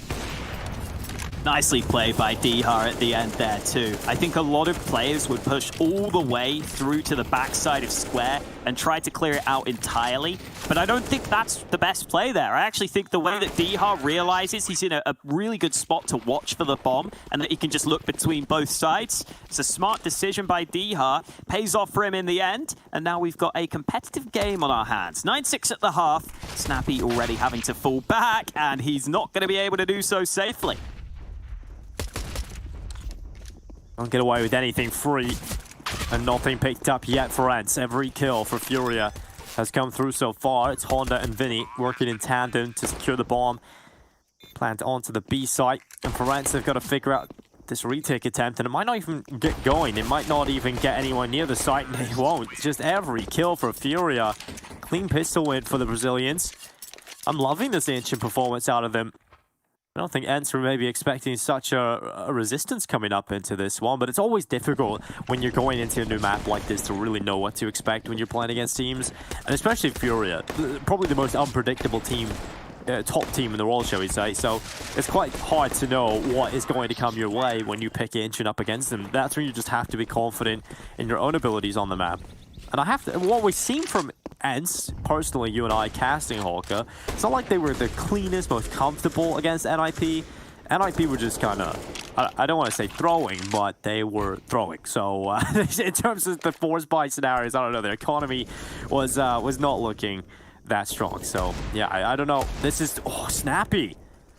2 headshots. Vinny and Yuri just go down before I can even finish my point. The Deagles have come and struck gold with 3 kills on this one. FURIA, Honda, and Caserato are in a 2v5, and this might just be the lifeline that ENCE need. Ooh, long range. The MAC-10 gets a headshot, but not going to be able to do much more. Just 39 damage dealt to Snappy, who's absolutely fine with that. Honda's trying to test the waters towards this A site. Right now, it's looking still, it's looking calm, but there are some players close by. D-Har's holding this angle from Donut. Pretty strong position to be in. You can always tuck back round the corner if you need. And oh, it's his teammate who comes in for the kill and leaves Caserato in such a hard clutch. Even getting the bomb down is hard now.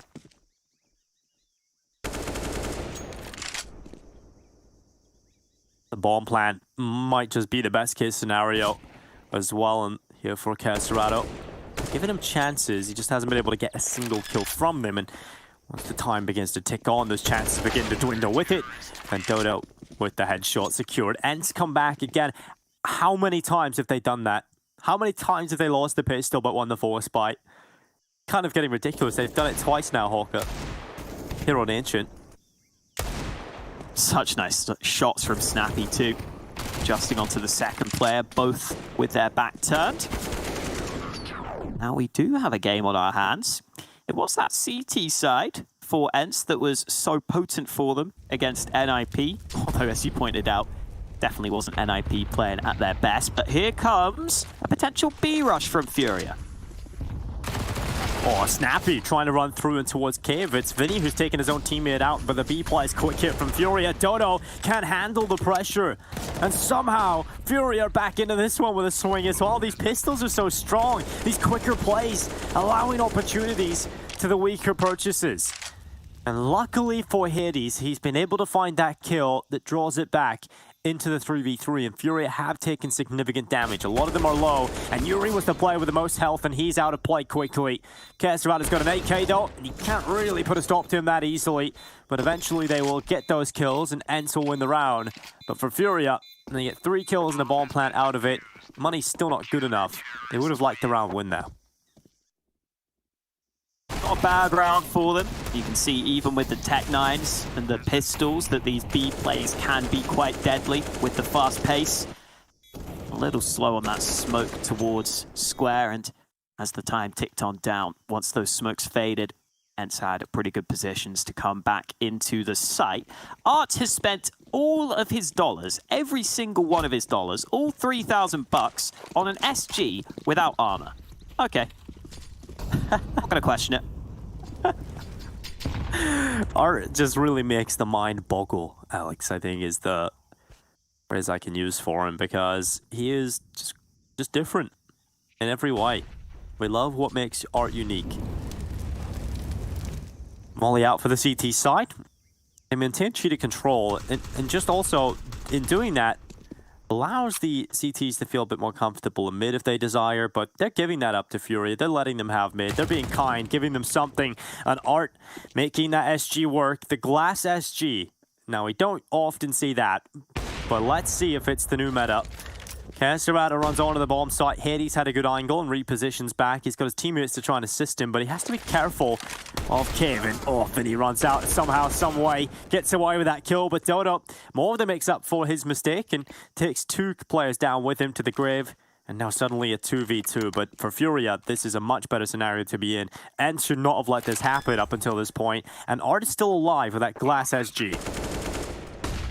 Oh, and he's going to have to win the round. Nice headshot onto Dha, but now Spinks knows where he is. He's got the flash at the ready. Art can tuck away from it, look for the kill, but finally the aim punch comes back to cost Art. Without that Kevlar, as soon as you take damage, those bullets are going to start to fly all over the place. And for Art, I think that's what cost him at the end there. He got the headshots initially on the other fights, but that last one was one too many. I'm surprised he was scoped in and just going for the entry too, which means he had that slow movement speed. Just got the timing really nicely. Brought it into a winnable position, so can't count Art out. And actually, because Art got so many kills in that round, he's given himself enough extra cash to still get an AK into this one with the bomb plant too. So it all works out. It does, and you know, that's why you don't question what Art does. He can make the most out of anything, and that Molotov is not landed for ENCE, and that's going to allow Vinny to quickly run up. They have to get these kills quickly, and Vinny taking to his opportunity presented to him, and Vinny nearly gets a 3rd kill. Dono tried to pull a flashbang, but he wasn't ready for how quick Yuri was going to be in getting in behind his teammate. Luckily, Hades has been reliable time and time again for ENCE. He's got another important kill, but now he's going walking. He's walking forward into the site, and that's too much. He'll go down to Kesterada, and Dha. He had a big round to close out the first half. More is asked of him again. He hasn't quite been hitting the numbers we're used to seeing from him. But he knows there's an AK in the smoke. But the time is ticking. Dha needs the quick kills. He goes for the first, but Yuri has wrapped around from Cave. He stood there once, but now back on the ramp, and Dha sticking the bomb, but Yuri sticks it in his back. Nice round from Yuri, going all the way around, I suppose. Really nice play in the post plant to get that, especially once you put that smoke down. I think he realizes that's going to buy that bit of extra time. Diha's not going to be able to push in instantly, so he can afford to get away with the flank and outplay his opponent. Really close round again, but FURIA find it. Feels like FURIA have been trying to exploit that B bomb site too. The majority of their play has ended up towards B so far. Now they're up against the pistols. They're happy to go for the mid control though, and those 2 smokes early help them get up mid.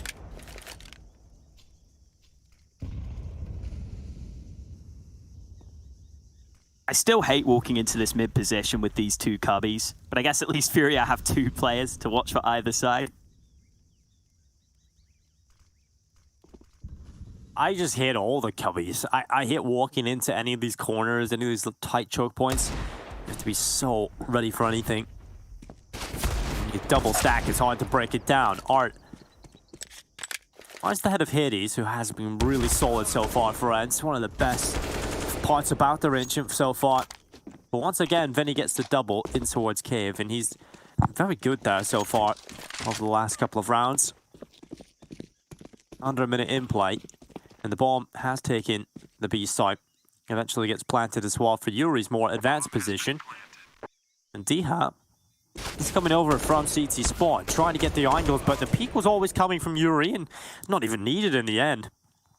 Because Honda's good enough to get that frag, and Spinks now spotted, realizes, gotta get that AK out of there, I'm gonna run away. And back into Donut is where he'll look. Has been a quick rotation out to the ledge from FURIA. They're trying to find him. They're sending Honda off, and Vinny is holding for some re-aggression into middle from Spinks if it is to come through, but it looks like he will get that AK over into the next one. But FURIA are really impressing here on Ancient. And they're up to 12 rounds now.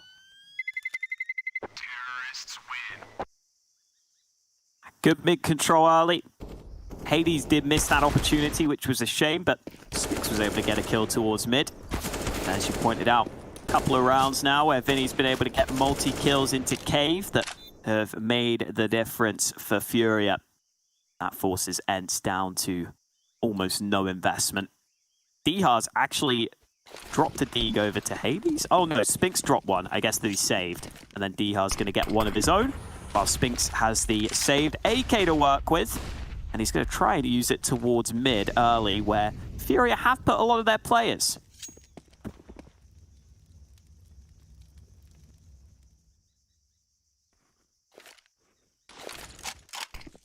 FURIA leaving their options open by taking mid-control, but Spinks on the AK realizes there's much more pressure on his shoulders to be able to do something, but you cannot do anything about that.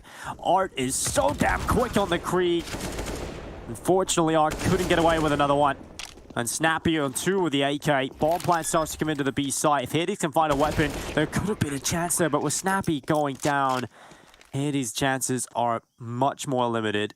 No kit, no Kevlar, no utility for this retake attempt. I think it's probably best he just tries to get an exit if an aggressive FURIA player walks into him and save that Krieg into the next round. But it will be 13 now for FURIA.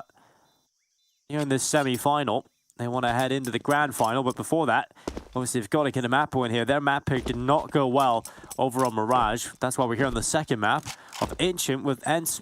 We thought we'd maybe here for the 2-0, but that map pick is not off to a great start at all. And maybe it might not close so well either.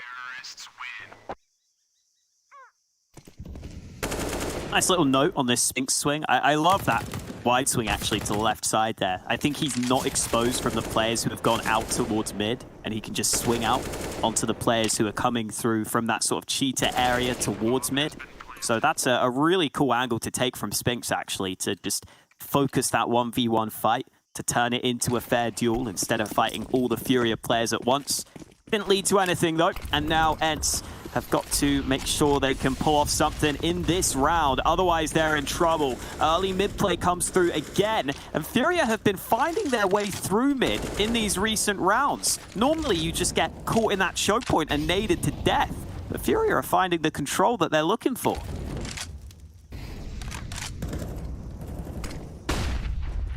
Snappy's had some really incredible rounds, just playing great individual skill.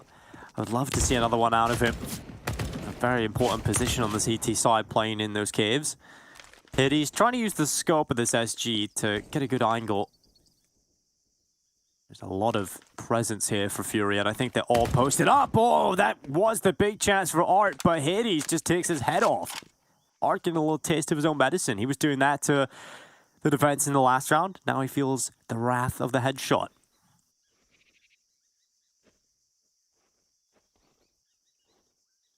Showing us what that CT side SG can do. He's going to try and take that same fight in the previous round, but this time Yuri's ready for it. Snappy, though, in the cave position. Could set up the trade for his teammate, but Dotto gets traded out by Yuri. Another great shot, close quarters, but the bomb's going to get to the site, and Yuri's one step ahead of Dihar. The awareness to be ready for that angle is brilliant, and it leaves Spinks in a must-win clutch.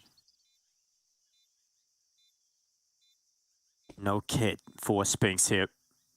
I'll start to walk up the B ramp, but that time will be ticking. He has got some utility to make this a little more doable for himself, but he would need a quick kill. Out to the right side, it's Vinny. And Spinks realizes probably best to just back away from this one. I've got quite a bit in my backpack. So, save that over. In doing so, once again, you're just giving another round here to FURIA. And now they're only 2 away from closing out Ancient, 16-9. If this continues, you'll be quite disappointed if you're ENCE. Very impressive FURIA. You know, this is a great first step in the right direction for them. Downside for ENCE is there's no way this will be a perfect buy, but the upside is there are positions where that MP9 of Snappy could play, that MP9 of Dotto. They could find closer range fights. But they may have to crash out of this map without another full gun round if they lose this next one. Art holding for any early mid-aggression. Vinny's taken a lot of utility damage on his attempted play up through towards Cheetah. DR pushing all the way in on A. They allow his teammate to rotate off the angle, but it looks like Dihar will fall back.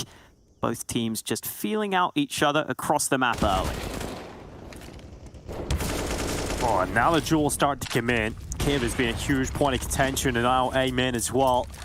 No one really winning the battle on A main. Art gets away. Utility deployed down from ENCE, but it is going to be Honda that has made the biggest stride. He's in towards top middle, and Spinks is watching for this and dishing damage out. Finally gets the kill. That could have went either way, just down to the final bullets there. A whisker from death. Spinks gets his kill, and now Yuri goes in towards top middle. D has been taken down to 6 HP. This is a 4v3, but if you're ENCE, you're so close to just toppling. 3 HP on Dodo, 6 HP for Dihar, 17 for Spinks. So many of these kills could have went either way at the start of this one. And FURIA might just go with the strength and the numbers mentality.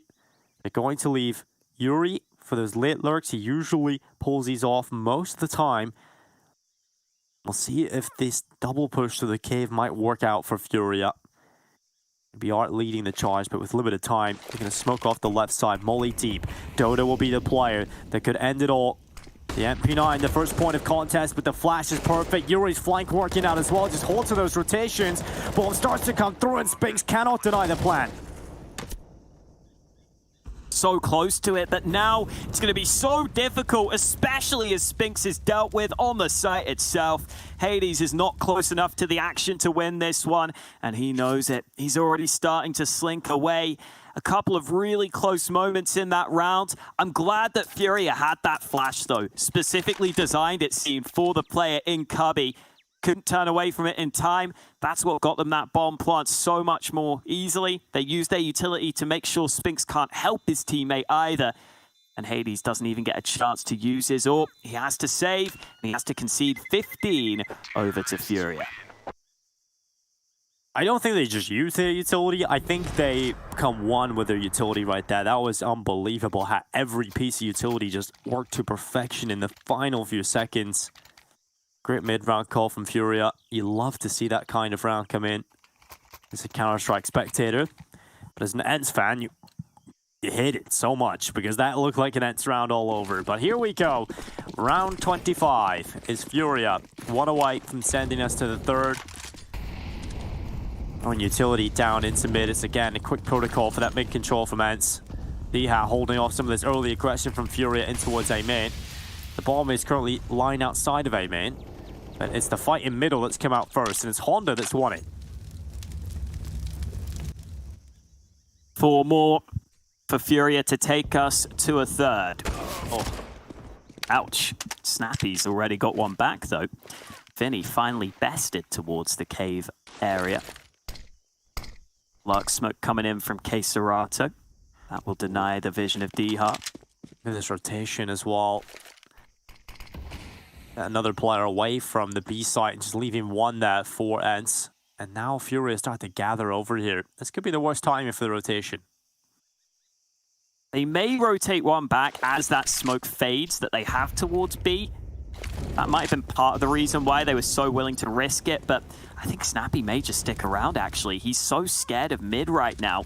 Finally, one of those A players is coming back to cover off that mid play, and now that they start to hear some nades, I think ENCE may rotate back in time, but it's still just the MP9s.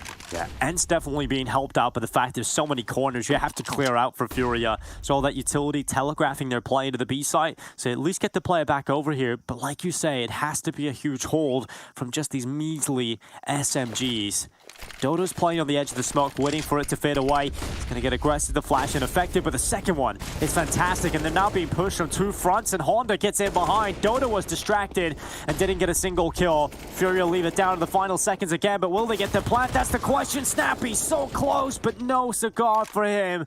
The bomb plant comes in, and FURIA stand with the man advantage. The time ticking, Honda peeking out, Keserato getting kills, and now it's just down to the Polish AWPer.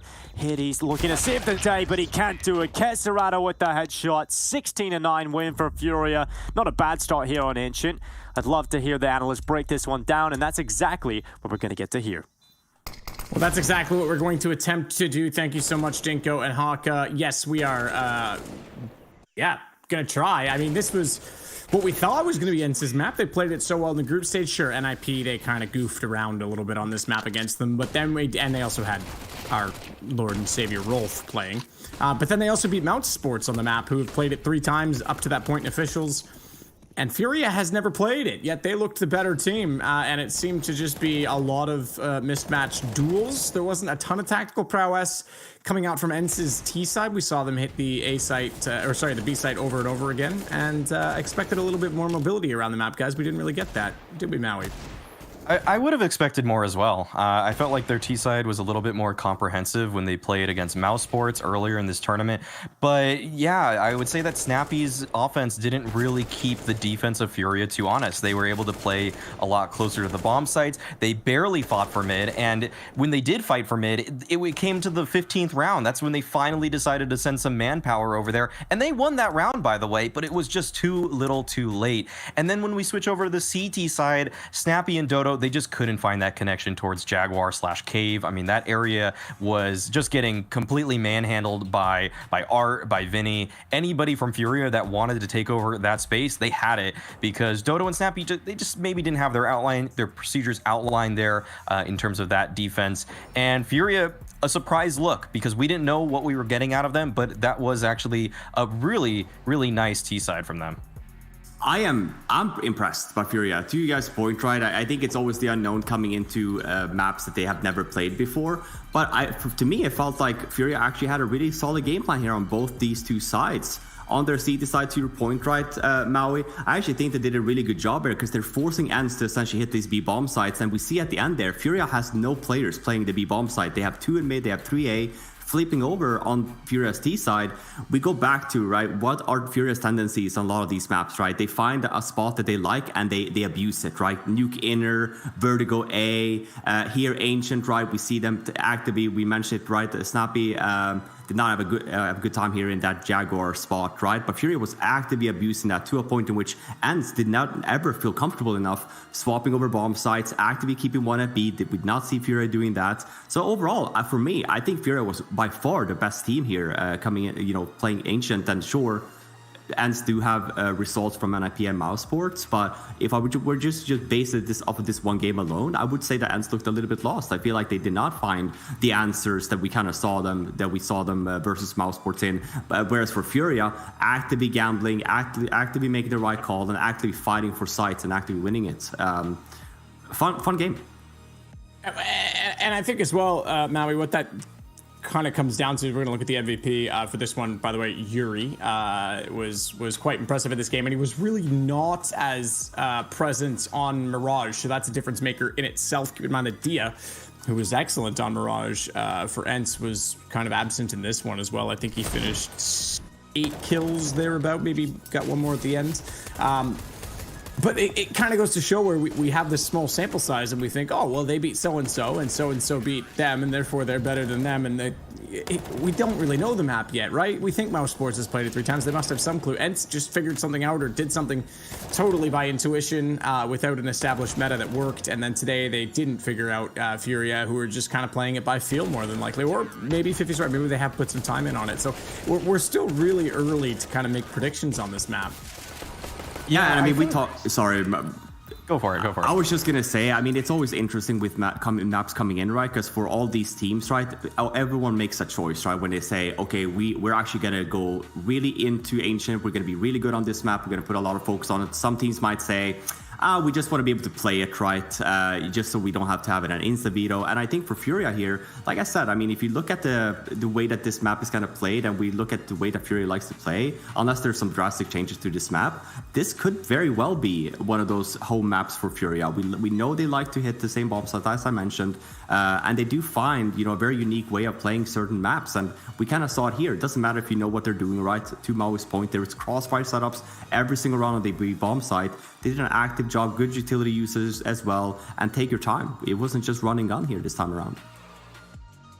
It makes some sense. I mean, FURIA, they're from Brazil, Ancient, it's a South American map. Even their logo has the Jaguar in it. Of course they're going to own that spot, right? But no, beyond that, I feel like some of the utility procedures for ENCE weren't up to snuff for taking over Cave. We've seen a couple of teams throw skybox flashes where they just kind of bank it off the ceiling. It lands in Cave. You can clear it out pretty easily. Usually it's paired with a Molotov.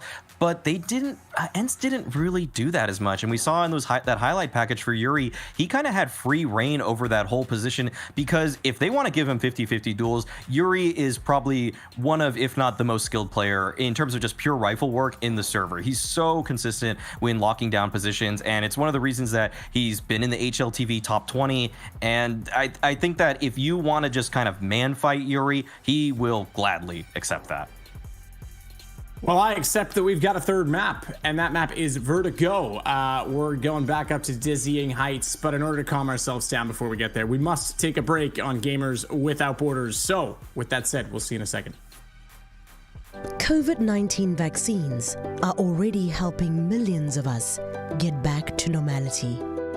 But for many more, they are still out of reach.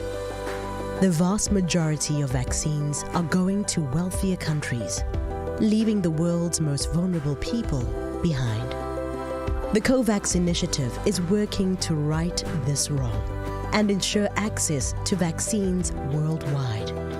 This is not only the right thing to do, it is one of our best routes out of this global pandemic.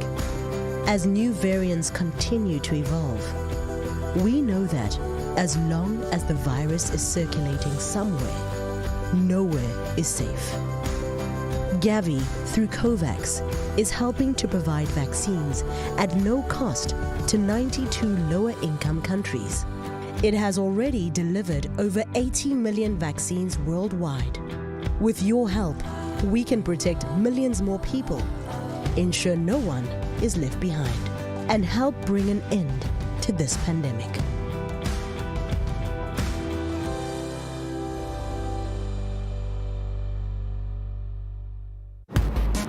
I've got a difficult mission for you.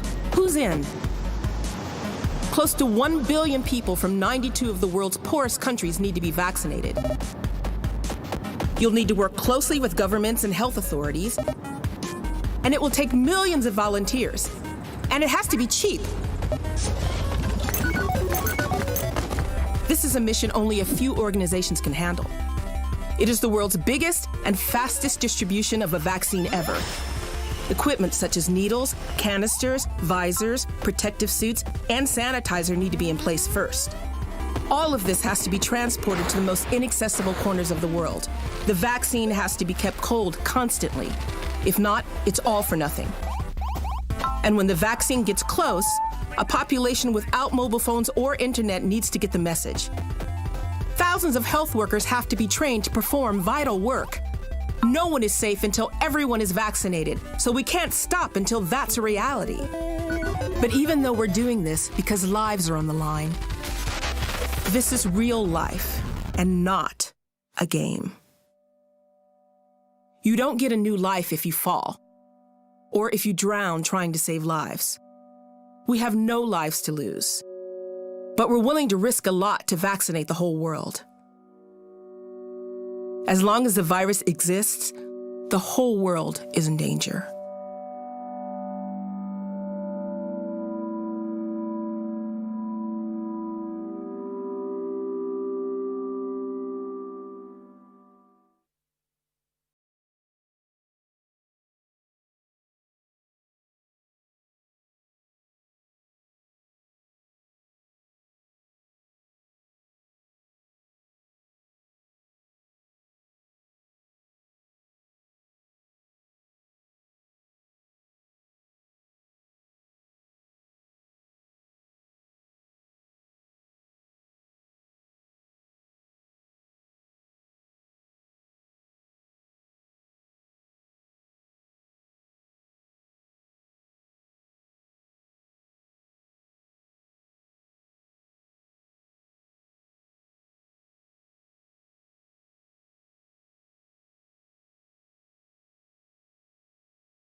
Well, the only thing better on Twitch these days than ASMR is, of course, a map 3 in a best of 3 of Counter-Strike, and we've got that for you right now on Vertigo. And not even gonna lie, I have ASMR in my ears right now because it relaxes me and I can chill out. So yeah, there's my dirty little secret. Flaren, you're the other thing that gives me those sweet tingles, and Maui's you and he together can tell me about this game. Yeah, I don't have the ear things you see in the ASMRs, but maybe that's the next production thing I'll yes, you need the 3DO mic, bro. Yeah, that's for the off segments when we have the DCs and we have some time to fill. I'll just do some ASMR. But yeah, we do have map 3 Vertigo coming in, and we talked about it a little bit, right? I think it's really interesting here because had this been a few months ago, I would have just said, okay, I think this is Furia's map to win.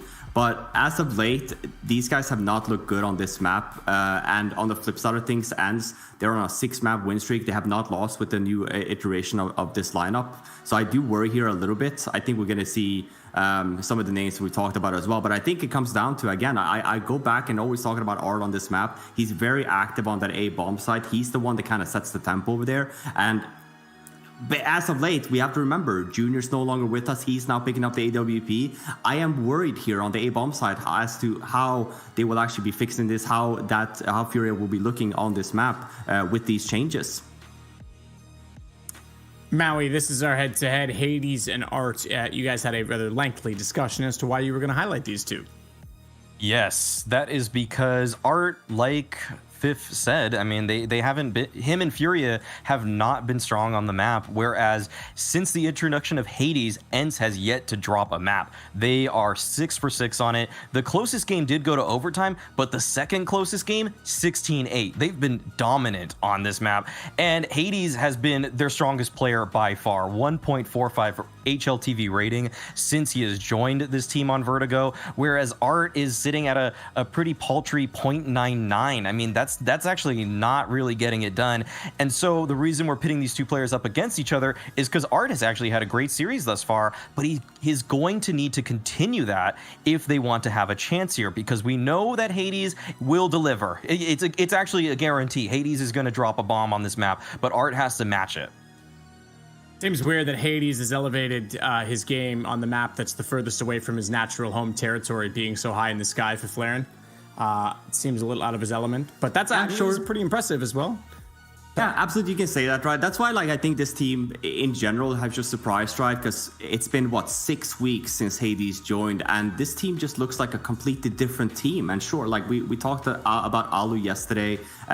This is not a bad player, right? Also another in-game leader, and I think it was just a mix of play styles, right? Very much so we talk about the Furias, right? The reason why the swap with Junior happened, right? A little bit of mix of play styles there as well and coming into it. But yeah, I think ENCE have just looked like a completely new team with the Hades addition. Firepower, they're popping off strategically. They're doing a really good job. And we go back, and you mentioned, Matt, 2 days ago when you made a joke about Ariel and, the Aldo team with the ENCE. I mean, this is looking like the ENCE 2 years ago, and we don't even have any of the players left.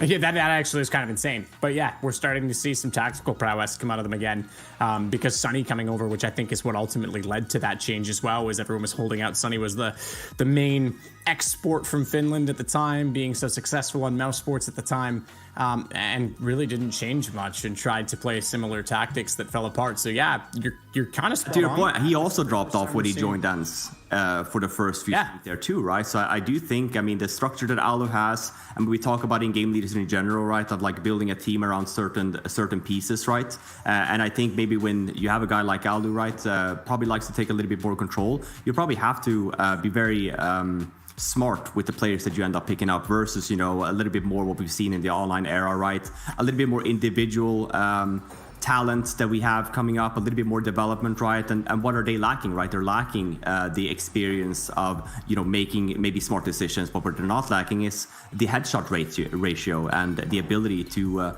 kill anyone they see. Yeah, no, they aren't at all. And I think that this is kind of exciting, because the run that old ENCE had, again, a while ago at Katowice was so endearing and captivating, and really no one saw that coming, Maui. But we are seeing ourselves now in essentially a reset with where Counter-Strike is. RMRs are a whole different qualifying format. We've got those going on.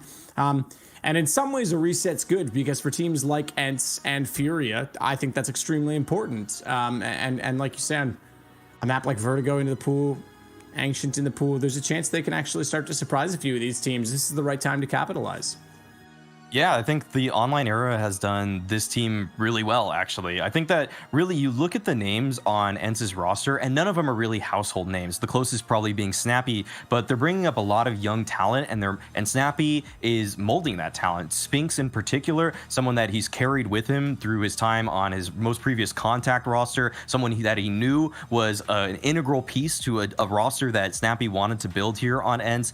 Deha, probably not a player people are too familiar with either, but this is one of the best Polish talents actually right now, and he's joined alongside another Polish player in Hades, and then we're not even remembering that there's another Finn still left on this roster. I mean, they moved away from that whole Finnish lineup, but there's still one that remains, although he was not of the original core, and that's Dodo, and he's just everything you'd probably want from a support player, never really overextending, but when his back is against the wall, he can find multi-frags too. So there's so much to be pleased about with this ENCE roster, and with the hot streak that they've been on. I'm gonna give a formal prediction. I think that ENCE is going to take this one. I think they're probably going to win 16-9-2. I feel like there's just so many things that are going for them here. Hades is a player that when Furia think they're outmaneuvering you, he is still holding that angle that he was holding 45 seconds ago. He is so patient too. So I think that he in particular is going to pop off, and that's why we highlighted him, and I think that's why ENCE is going to win.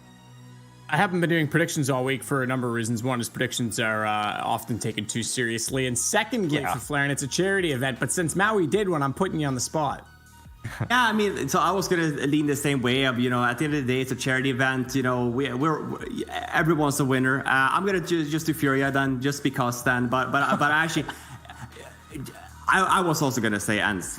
Realistically, just, I don't just doing it now. because listen, because all this is out the window. It doesn't really matter at the end. If I end up losing this prediction, it doesn't really matter. It's all fun and games, right? There's no accountability. But like I said, there are some winning conditions for Furia here, right? But I do think the main man here, Arc, really needs to show up and step up if Furia were to win the third map.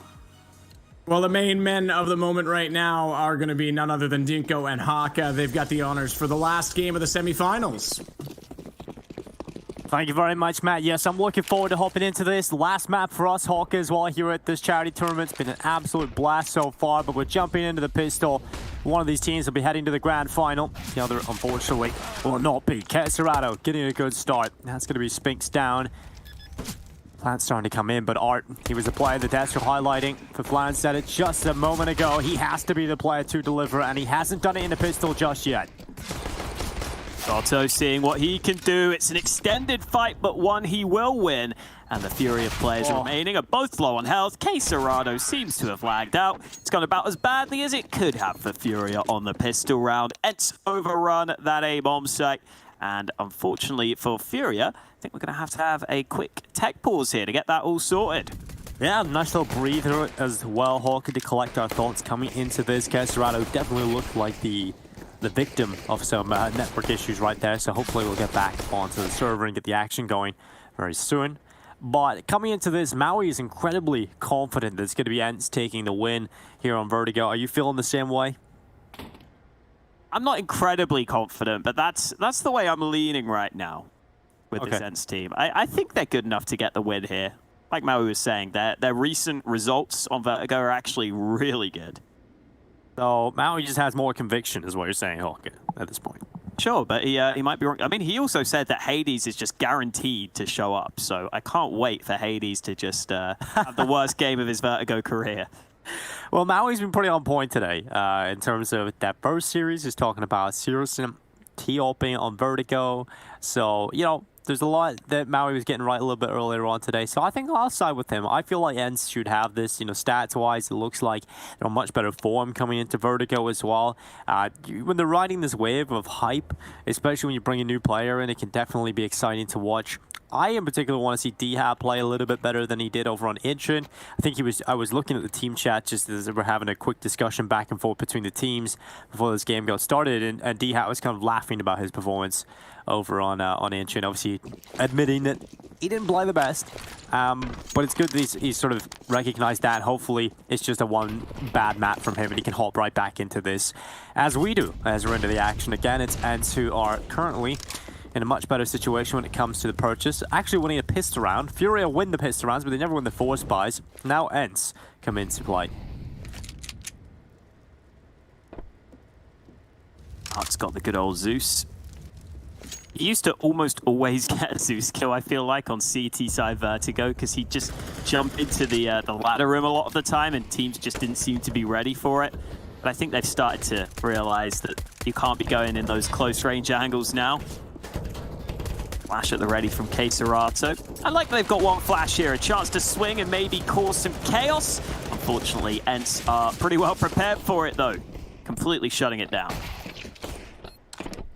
It's a beautiful clean round coming in from ENCE. D-Hat with a little tap as well onto the head of Kesserado. But here goes Art. Can he get a Zeus kill? He can. He gets one. I love that. That's what he set himself up for the whole round, was just getting into that cubby. And I did notice something on the way out there.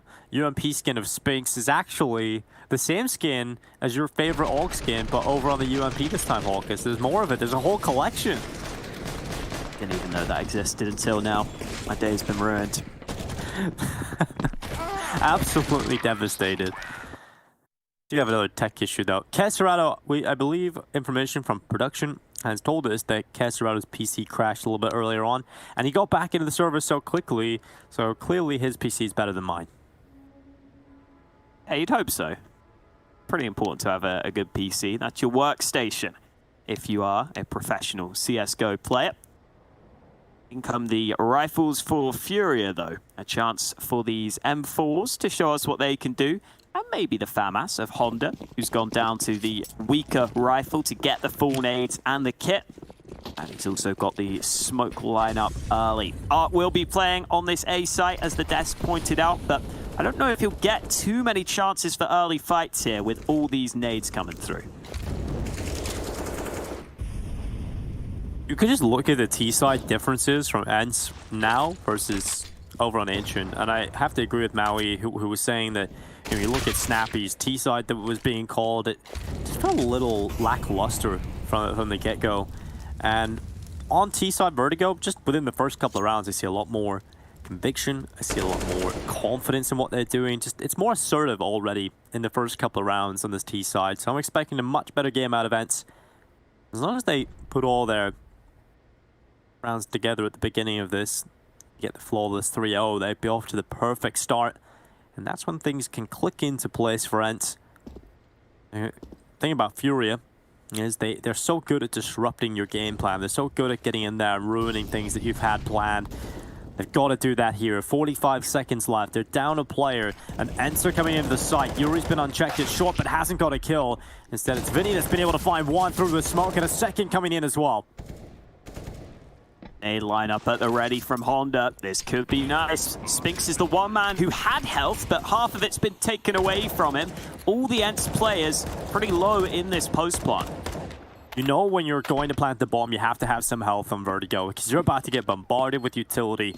So luckily it was Spinks up there with 100 HP. That secures the 3v3 into the post plant, and Furia running over the top, attempting this retake. They've tapped, and there's a smoke up. That's going to create pressure now for ENCE to realize, okay, they're off the bomb at this moment in time, but we're losing players left, right, and center, and Spinks, he's going to play this one so well, just dropping back. Kesserada does have a kit, but he's tapped and pulled into the open, and Spinks in with a headshot. ENCE get their third round in a row. It's not that clean. They leave it down to just one player, barely enough health, but it's beautifully played there by Spinks in the last few moments. I've been impressed by not just Spinks as an individual in his aim, but by his positioning and decision-making at times. I think he goes a bit under the radar in that aspect of his game, but for such an inexperienced player, I rarely see him taking bad decisions or making too many mistakes. Apart from his mustache. Well, you can't call that a mistake. That's just a choice, you know? I mean, I'm only joking. Mustache, it's looking on point. I wish I could. I'm just jealous, Alex. I can't grow a mustache. Sure. Snappy's not got a mustache. He's clean shaven for aerodynamics as he goes in first with the MAC-10. Changes out to the AK now, but the flank of Honda is not expected. Nice shot onto the first, but all three T's swing him at once, and that means there's a team kill. Oh dear. Not good at all, but Spinks, can he make up for it? Can he make up for the error, taking his own teammate out of play? They need to, because this is not a round you should be losing if you're ENCE. And that's what Furia can do. That's what Honda likes to do, is get him behind, create a little bit of chaos. He thrives in that. Gives his team a chance, but Spinks starting to pull it back now. Opportunity onto Art taken. And Furia are going to start bringing some players over to bolster the defense on A. And it will just be Yuri and Kesserada left. The two players you talk about just battling for the top spot on this team. They've got to play together. And Kesserada, he's got that HE grenade. Spinks this time is on 14 HP as he goes for the bomb plant. As soon as that starts to come through, he will be naded to smithereens, surely by Kesserada. That's him out of that. That kill coming in is not going to deny the plan, but it does turn it into the 1v2 now for Dodo. Gonna play this angle to begin with. Good headshot. And now he's got a chance to see if he can get the follow-up, which he will. Dotto playing out in the open, ready for both players on the same angle. Another round that comes somewhat close, but so far, ENCE have done their bit in these clutch scenarios. They've held on. It's a 4-0 lead for ENCE early, getting off to that good start we were hoping for.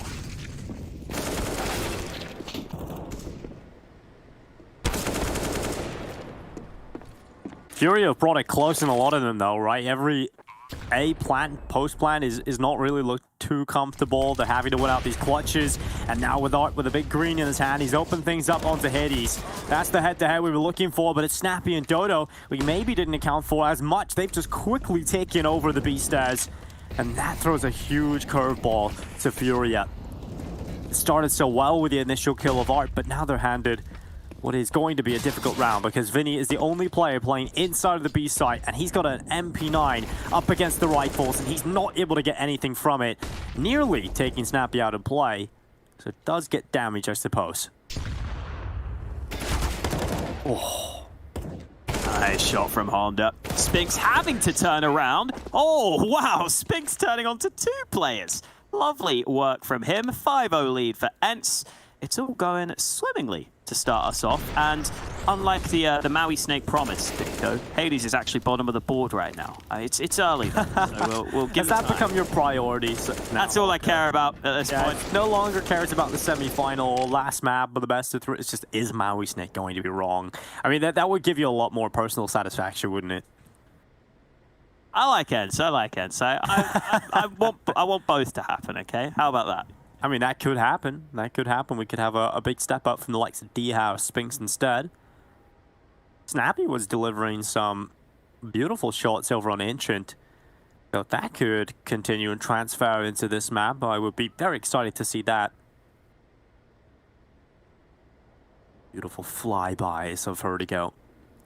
As we once again have a technical issue. We'll get that resolved as quickly as possible. I really do love the evolution of camp paths. I think PGL Major was the first time we've seen it. I think 2017, around that time, was the first time we started to see really focus in on the cinematics and the custom HUDs and really elevating the in-game experience. And it's cool to see how much has really leveled up. I think ESL, who are currently doing production for this one, have really got one of the best in-game teams in the world now. They've assembled some of the best guys we've got around and never really miss anything anymore.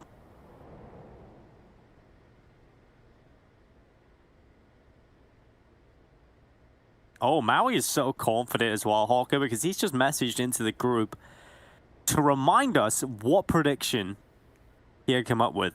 Okay, so what was it? He's so confident that it's going to be 16-9 for ENCE. And he wants to remind us so we could tell the people at home that's how confident Maui is that this will finish that way. So far, so good for Maui Snake right now. You would have to expect 9 rounds to come out of FURIA. You gotta win a few of those. But there have been a few close rounds, so it's not like this has been a dominant 5-0 from ENCE. This is certainly not be. But they have won those first 5 rounds, and the more you do that, the more economic problems start to come in for FURIA. But we always talk about when you see these close games that have a misleading one-sided scoreline, often it only takes 1 or 2 rounds to break the economy of your opponents, and then the game opens up again. Here we go, back into the action. Here is Org currently positioned towards A as the main rifle that FURIA have to work with. They also have the scout of Vinny, but it's not quite the same. Yuri's taken early damage though. That was a nade that flew his way. And he's still seeing if he can find a fight. Hades has the orb on the other side, and he's aware of the angle. Nice play from Hades. Long range fight, always going to be good for the orb. Great awareness of what angle to choose and how to play out that scenario. But look at Vinny. Oh, looking under the medal. He does spot a couple of players. That's information passed on to Art, who loves to go over the top. You know, often you'll see a player hide in behind that corner. Art goes over the top of it to try and take the fight. And you see why many players choose to be a little bit more passive in that position. Art just gets overwhelmed, spammed down, and has lost his life. And with 44 seconds left, it is the 2-round advantage for ENCE. Where do they finish is the question. And they're going back up the ramp, in towards the A site. Honda's got one onto Dodo, but the rest of the cavalry are coming in. Can he hold on against them? Oh, apparently not, because Diha hits him with the headshot. And now Keserato's trying to plug the gap. He's recovered the Org, seeing what he can do with it. But ENCE, with 20 seconds remaining, should get that bomb down safely. Snappy was in the open, but Keserato out of ammo. And it's not going to go well for FURIA in the end. Final kills for ENCE are good. And all in all, 6-0 lead. Now you get the buy against you, but it's been a really strong start here. This is the perfect start for ENCE, obviously, but like you said, the buy coming in now for FURIA. This is where we'll get to see if there is going to be a challenge on this first half, because if you go out of this gun round again, FURIA, without really not getting your first round on the board, I do really start to worry for them. Because Because they have had a lot of these close rounds, so I'm not exactly fully worried right now. I feel like they've still got some gas in the tank.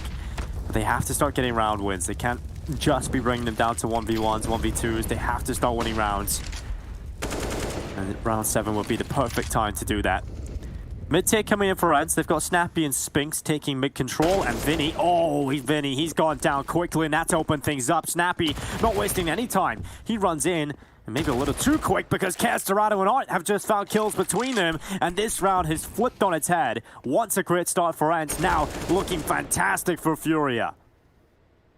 Another one for Casterado, and Hades sitting on the other side of the smoke may get a fair fight, but Casterado so quick with the AK. Instant headshot delivered, which is exactly what he needed to do.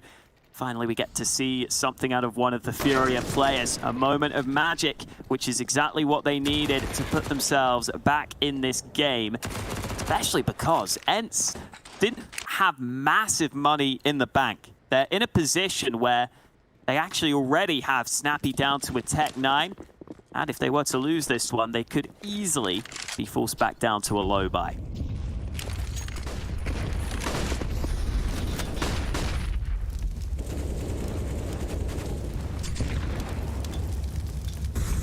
Oh, Snappy trying to get the under metal fight with the Tech 9, eventually does, and it's the headshot onto Yuri.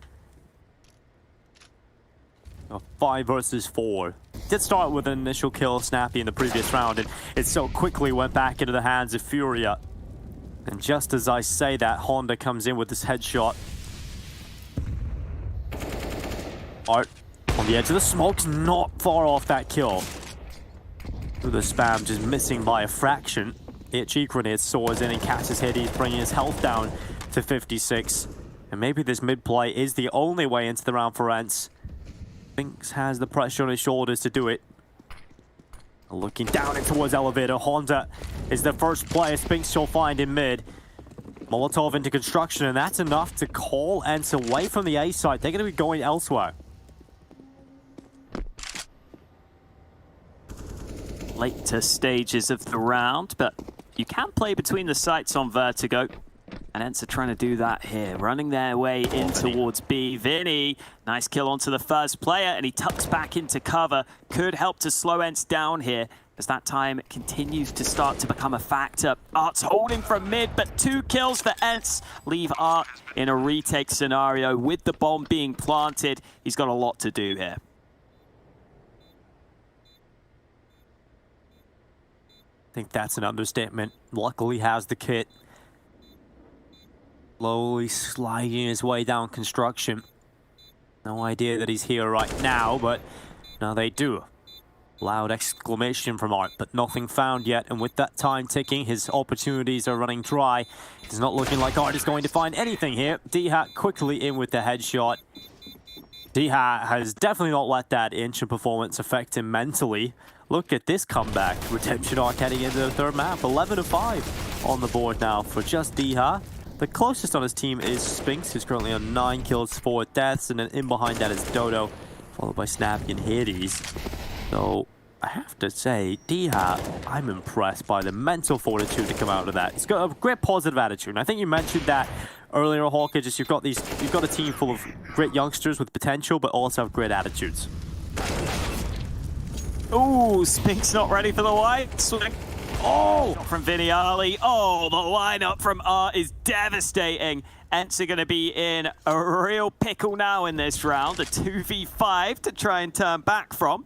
And we're only 20 seconds into the round. A lot happening at the start of this one. But it's all FURIA. Their carnival in round 9. Dodo and Hades. I've got to find some way back into the round for ENCE. Maybe this kill on Yuri could be the first domino to fall, and even then, it holds strong. It's super glued down. This is Hades. That's been quiet. That is AK. Not as trusty AWP in this scenario, but you would prefer the AK in some of these close angles, especially with so many players around. 45 seconds here, he starts to look for his opportunities. He's worried about the potential flank from behind, and as he should be, but no one is there right now. You just always hate to be in these scenarios. It's always just awaiting your death, awaiting your execution. It eventually comes in, and that's FURIA getting their second on the board, and it's a clean round from them. Nothing could have went wrong for them there. We just started off well. Art getting the collateral, which is beautiful stuff from FURIA as they add another to the board. Yeah, that's the sort of aggression I was talking about earlier that Art can do on Vertigo, where he just takes the AWP and pushes these close angles. You never really expect it from most players in the world, but Art's one of the few that likes to do it and can do it so consistently. And that puts ENCE down to the position we were talking about previously, where a full investment doesn't look too hot for them. They've got the 1 AK out onto their AWPer in Hades, while everyone else has pistols. But at least they've got early ramp control this time, and at least they haven't lost 3 players within the first 20 seconds this time. Honda has got one. Oh, these angles are always difficult. Once you commit to that, you can very easily go down just because you have so many heads popping up all over the show. And Honda just could not commit to a second fight and does go down quickly. Luckily, Yuri was there to assist him and get the trade kills and make sure FURIA don't hemorrhage anymore. And now just Dodo, guns flying past him. Free AK-47, he'll take that. But it doesn't really stick with him long. Doesn't live long enough to enjoy his retirement. 7-3. Finally, FURIA getting a string of rounds together. And like I said, because it was so close in a lot of these rounds, because damage was being done consistently, those are the 2 rounds in a row that has put that economy into question for ENCE, and they don't have any money to play with here. So FURIA can actually get a bit of a streak going maybe on the CT side. Yeah, they really should from this point, considering the 4 Glocks that ENCE will be rocking in this round.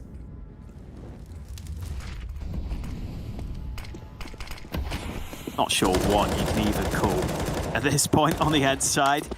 I guess you're waiting for Deha to deeg someone, really. Yeah, I mean, you can often rely on that, so I think it's a fair enough strategy.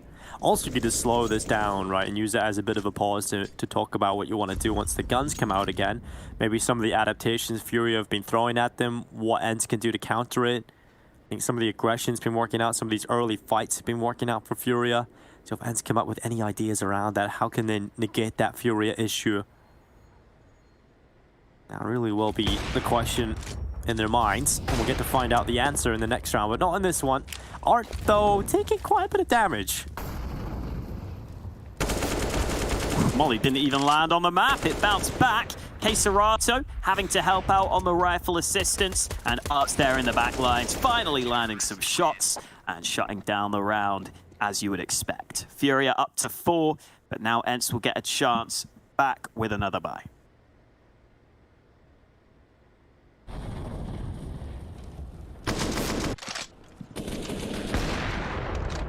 And this is the chance to see, is there any changes for ENCE? Have they figured out what FURIA are doing? Because there has been a few rounds now where they just lose those early fights, and that's something that ENCE were doing very well at the beginning of this. You remember back how Hades was getting some of those openings into ramp. They'd love to make that consistent, but once again, losing the B stairs. It's Art aggressive alongside Queserato, and FURIA have won the Battle of Ramp. They've won the Battle of B. This is a great start for the Brazilians. Oh, Deha trying to fight back. The timing not quite right, and Hades has a chance to have some impact now on that lurk through mid. Deha's still fighting on B. That's taking the attention away from Hades, but Honda is aware of the possibility, and that fight being won puts FURIA in a much better position.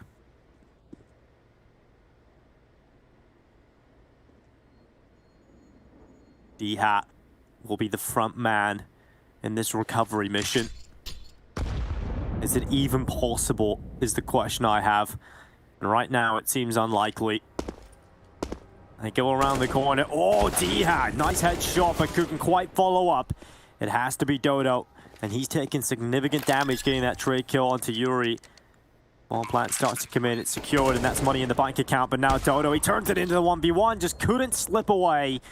Art coming in with a double kill, secures the round for FURIA, and ENCE somehow get that into a 1v1. I don't know how they've done it, but the start was so good from FURIA. Just unfortunate again from ENCE that they just had such a poor start. Yeah, that's such a shame, because they did work really hard to make that close at the end there. Furia Wonder if looking he's sweating better now. Yeah, maybe. I mean, 4 Furia more had to win rounds. some rounds eventually for his prediction. Yeah, but they have to win 4 more, and that's all they can win across the rest of this map. So that was Bowie. I get a little bit sweaty. Gotta get those fans out. I know he has a few rounds in Hawaii, and you know we're not talking about human beings. We're talking about mechanical fans. Ooh, He has a few fans too. yeah, maybe 1 or 2. Nice shot from Deserato. Secondary AWP out. Vinny playing that off angle on top of the sandbags. This was a round where ENCE had no real utility, so they just tried to take fights. It's gone against them, and now this boost will eventually work out for Furia. They have to topple it to get that kill, but it's fallen pretty flat here for ENCE, honestly. Yep. They're having a couple of rounds now where the early trades are just not going their way whatsoever.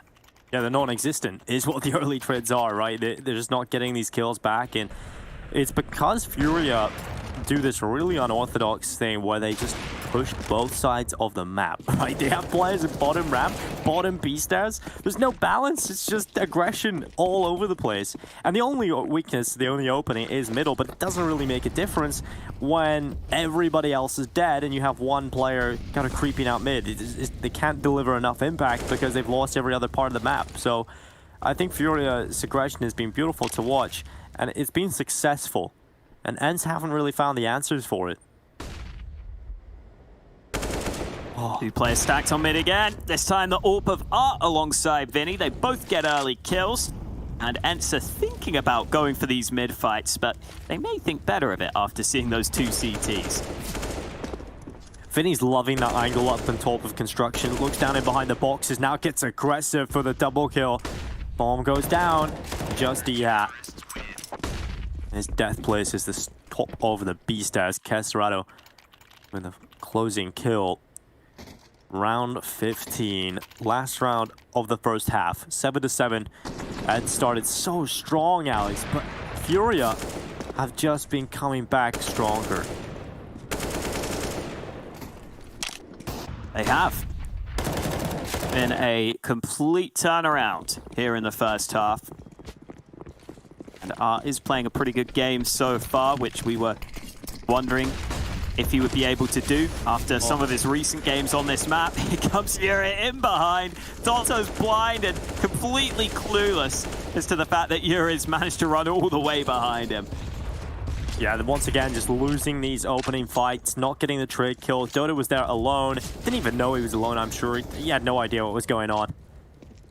Like me watching League of Legends, and shot coming in. D has taken a lot of damage. Art down. At least the trade kill comes in, but it's not enough to keep it even because they had initially found so much success, but D-Hat doing his best. He's doing everything. A 3K, avenging every single one of his fallen teammates. And suddenly a chance here for ENCE to get an 8th round.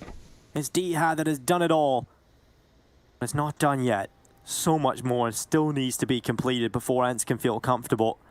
And D has taken significant damage. He's leaking blood as he walks in towards the site. Both Furia players grouped up in towards Elevator. That bomb plant will start to come through. They've got nades, but will D has escape it? He runs and he's going to get out of dodge just about. That is huge. That keeps ENCE in touching distance now, Hawker. Diha may have a chance for a headshot angle. Oh, he's got to be careful, though, because they're closing the distance. Molly goes down alongside the smoke, and Spinks has been caught out. Now Diha has to try his best, but it's so difficult for him to get back in there. It's Furia who turn it round and take the lead at the half. Fantastic job out of Furia. You can't really say enough about how they adapted and the mental fortitude to come back into the first half there as well, considering how badly they were being dominated by ENCE. Their T side was looking really strong. They had decisive takes, the utility was coming in, they were winning a lot of those early fights, but then they stopped winning those early fights. Furia's aggression started working a lot more. Yuri in towards ramp was unstoppable. You couldn't deal with Yuri. She's running down the ramp, and now they've got to refocus as we head into the second half. They need a good start into the pistol round. That just hasn't happened. Art is quicker. It's Dodo down. The A site doesn't have many defenders right now. Hades was the only player properly here, and he can't slow them down long enough alone. With that smoke up, they should be fine to get the bomb planted, and ENCE should have a really hard time on this retake, especially with the second smoke arriving. Yeah, that is going to make things even more difficult, as if they were nearly impossible to begin with. And the shots rattling through. He has run out into the site. He's hiding behind the default box. Honda's come in with a headshot. Spinks doing well as well. This is still up in the air, but Snappy has lost all of his teammates and now his health as well as he drops down. It's FURIA who win the pistol round, continuing their streak of rounds.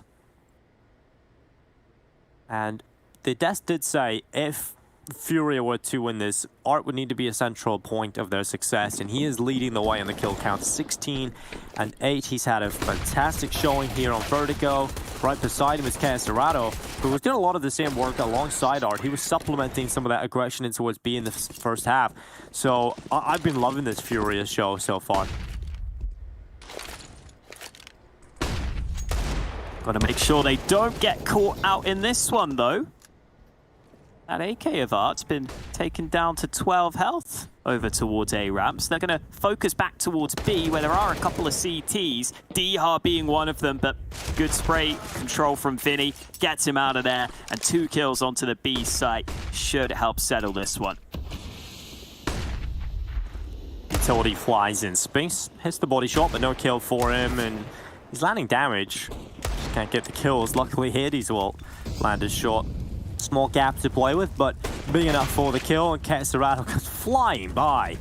Headshot onto Spinks, and Hades still getting work done. This is doable now because all the players are damaged up, and Hades gets another one. Vinny down. Another opportunity for Hades, but he's finally taken out of play by Yuri.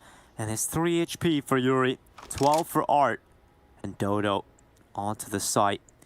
Got the bomb in his possession. Snappy headshot onto Art, and now just 3 HP left on Yuri to save the force again, working out for ENCE. This has happened so many times in this series where FURIA win the pistol round and just drop down to the force buy. And Dodo, with his health, is now playing with his food. He's wrapped around into middle to make sure he's not coming from this part of the map.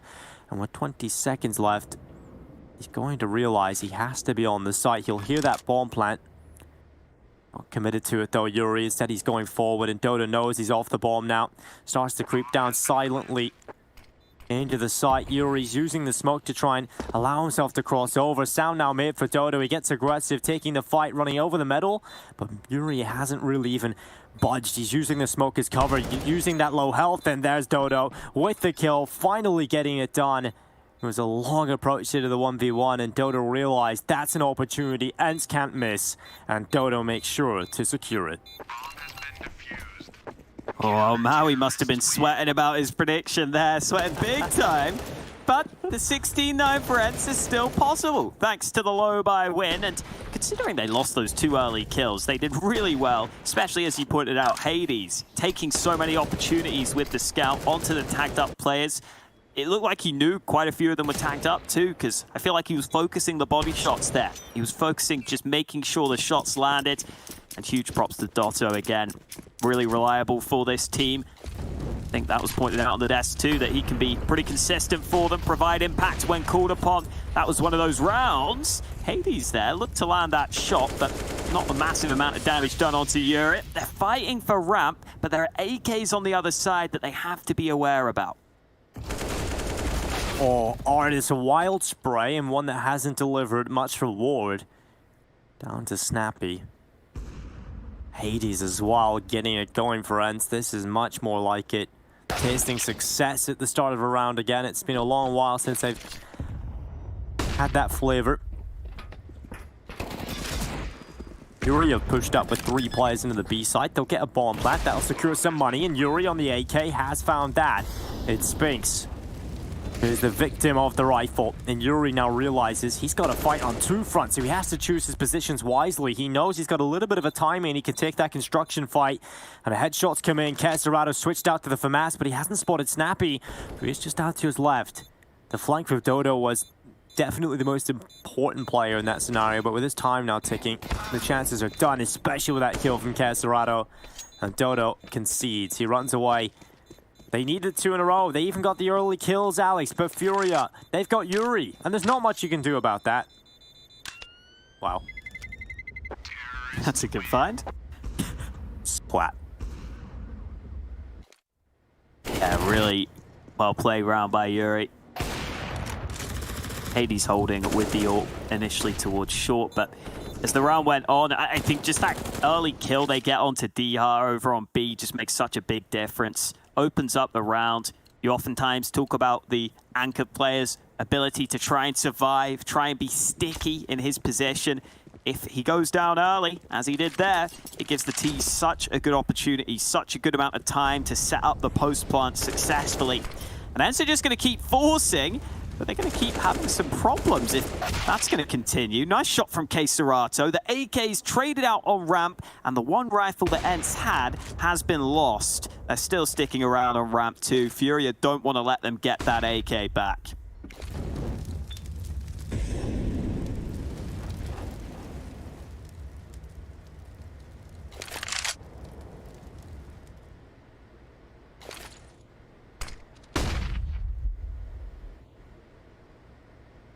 Another find, another smoke. Throwing out the sandbags.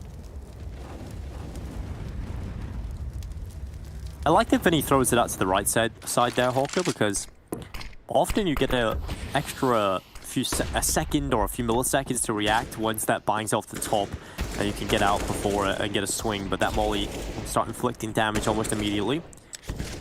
Vinny with the headshot, Serato stepping up as well, now just Spinks, and Serato is bloodthirsty. 20 and 9. Got sexy gloves and a sexy scoreline. 11-8. I don't think I've used sexy in a cast out before. That have now. Yeah, that felt weird. Well, that was ENCE at their breaking point. Sadly, they have to go ahead and save here, and this has been a hell of a turnaround from FURIA. But they are putting themselves in a great position to try and take this best of 3. Pushing to mid. Oh, dear. Shot from Art and Serato. Closing the distance somewhat, but Art's just going to go at them with the P250. Absolutely no fear on him. No, it's just kills available. Art is just going to run in and do his best. He's competing for the top kill count. Serato is really far ahead right now in comparison. Art's just going to try and get every opportunity possible to get back up there. Serato is just having a field day on the server. Here comes the buy though for ENCE. This is so important for them. They've got the AWP out for Hades, M4s, and an AUG around it. They have to be able to pull off this round win, otherwise FURIA will start running away with this semi-final. The spot in the grand final on the line. The winner of the final will get $600,000 to give away to a charity of their choice, and that is not a feat you want to give away. That is a huge prize. Oh, Diha gets one on the AUG. Snappy little headshot, but it's the AK of Serato that it's unstoppable. Oh, Honda losing that fight against Spinks. 2 of the youngsters on the server going at it. Diha's been pretty aggressive on that B site, which sometimes can be very effective, sometimes can be concerning if you lose it early. This time he had backup of Snappy, so it wasn't as risky. Here comes the lurk smoke. Dotto was playing an unexpected position, but the smoke took that away from him. He decides to put down a counter smoke of his own to try and slow FURIA, but they're still closing the distance, and it's a great shot from Art to get them onto that A-bomb site. He's blind. It's a perfect flash from Art as well. And now Spinks and Snappy. They have to pull off the retake because that bomb plant's coming in if they like it or not. Snappy coming in from elevator. It's the short play from Spinks. He started his ramp flank, but look at Yuri. He's so ready. And Spinks cannot do anything about it. And Snappy, who has been quiet, continues to be silenced. Art with a 13th round on the board for FURIA. That round is just all Art being, first of all, just great with the kills, but also the utility allowing them to neutralize Hades. You don't always need to get the kill to win the fight there. You just need the flash over the top, neutralizes the AWP completely. There's no information passed on, absolutely nothing gained there for Hades. It's taken out of play, and everybody from FURIA, as much as it is a cliche, is hitting their shots. There's no one really lagging behind. So it's been great to see.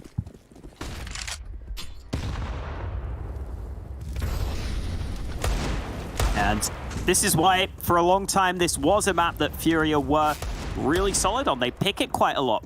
It's maybe fallen slightly further down their map pool recently, but they've got a lot of players that are willing to just go for fights constantly, that are willing to brawl. I think it's a map that generally tends to suit them, and we're seeing that here today. 13-8 lead. No real chance for ENCE at the start of this round. They've lost 2 players. And FURIA continue to just pressure across the whole map at the same time. It honestly has felt like it's just been the individuals that's been the big difference here. Definitely across the board, you know, a lot of those opening kills in the first half. Once they started going FURIA's way, when that aggression just was unstoppable, that was the turnaround. And ENCE haven't had much of a say since then. And Caserato is just so honed in. Just watching him, his paths he takes on the B side there, just how he maneuvers around, just his movements on point. Every angle he's ready, he's confident for every fight. He wants to take every fight. You've got players who are that confident in being able to back it up. I think when FURIA are in that mindset and it's working for them, some of the best teams in the world can't even shut that down. So, ENCE looking like their story might end.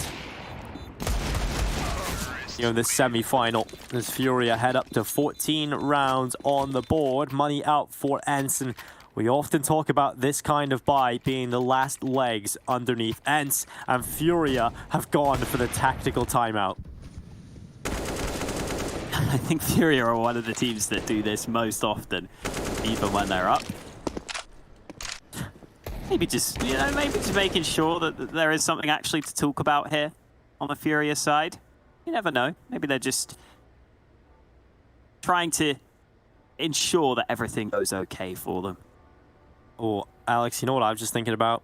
If this ends 16-9 for FURIA, Maui's going to come on and say that he meant ENCE lost or something. He's going to try and spin the narrative, isn't he?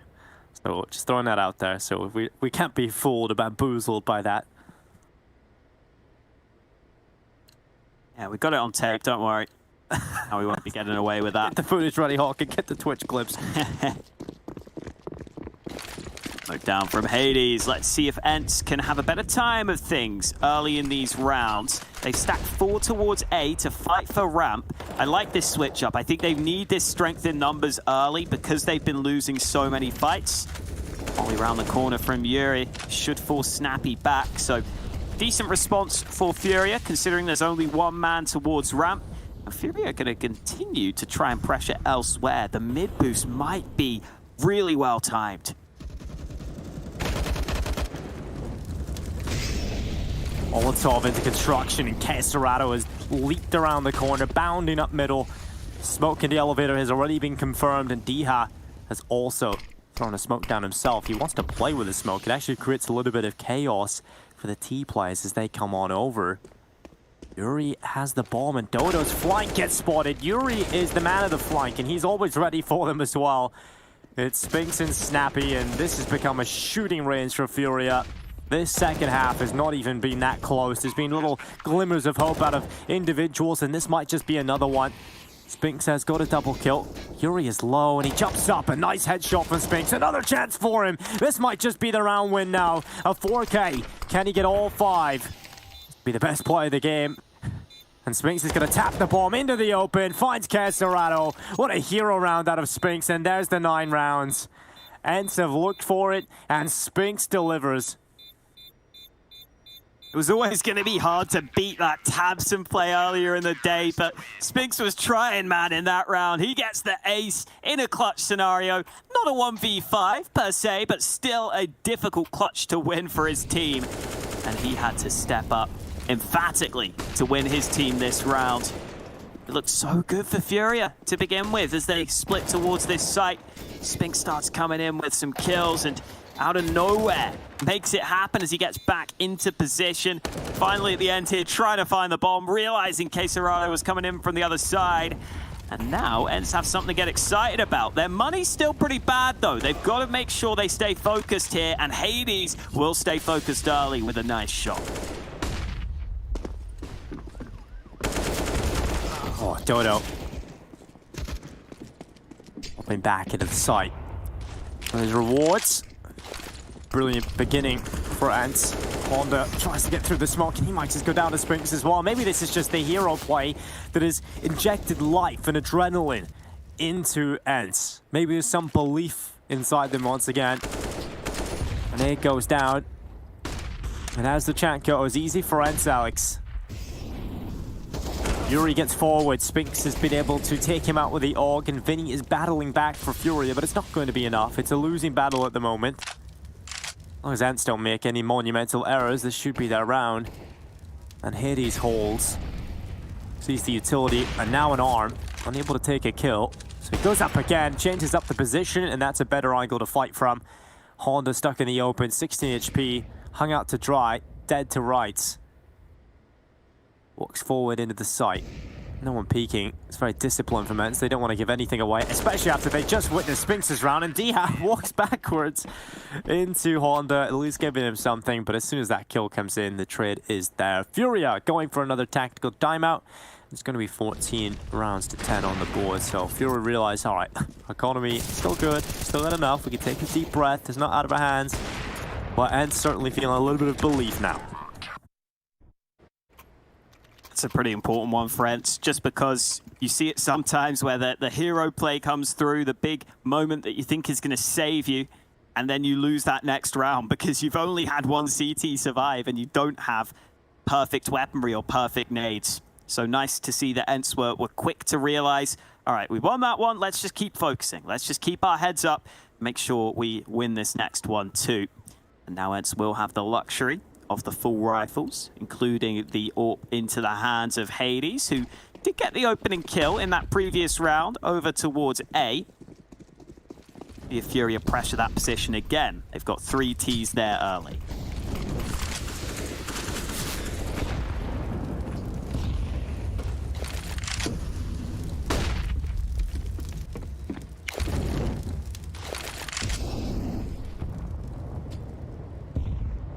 Methodical take of the ramp here from Furia. And ENCE are going to start leaving B. They're going to bring some players further back. They'll leave one in defense on the B site itself, but they're cheating another man over towards this A site.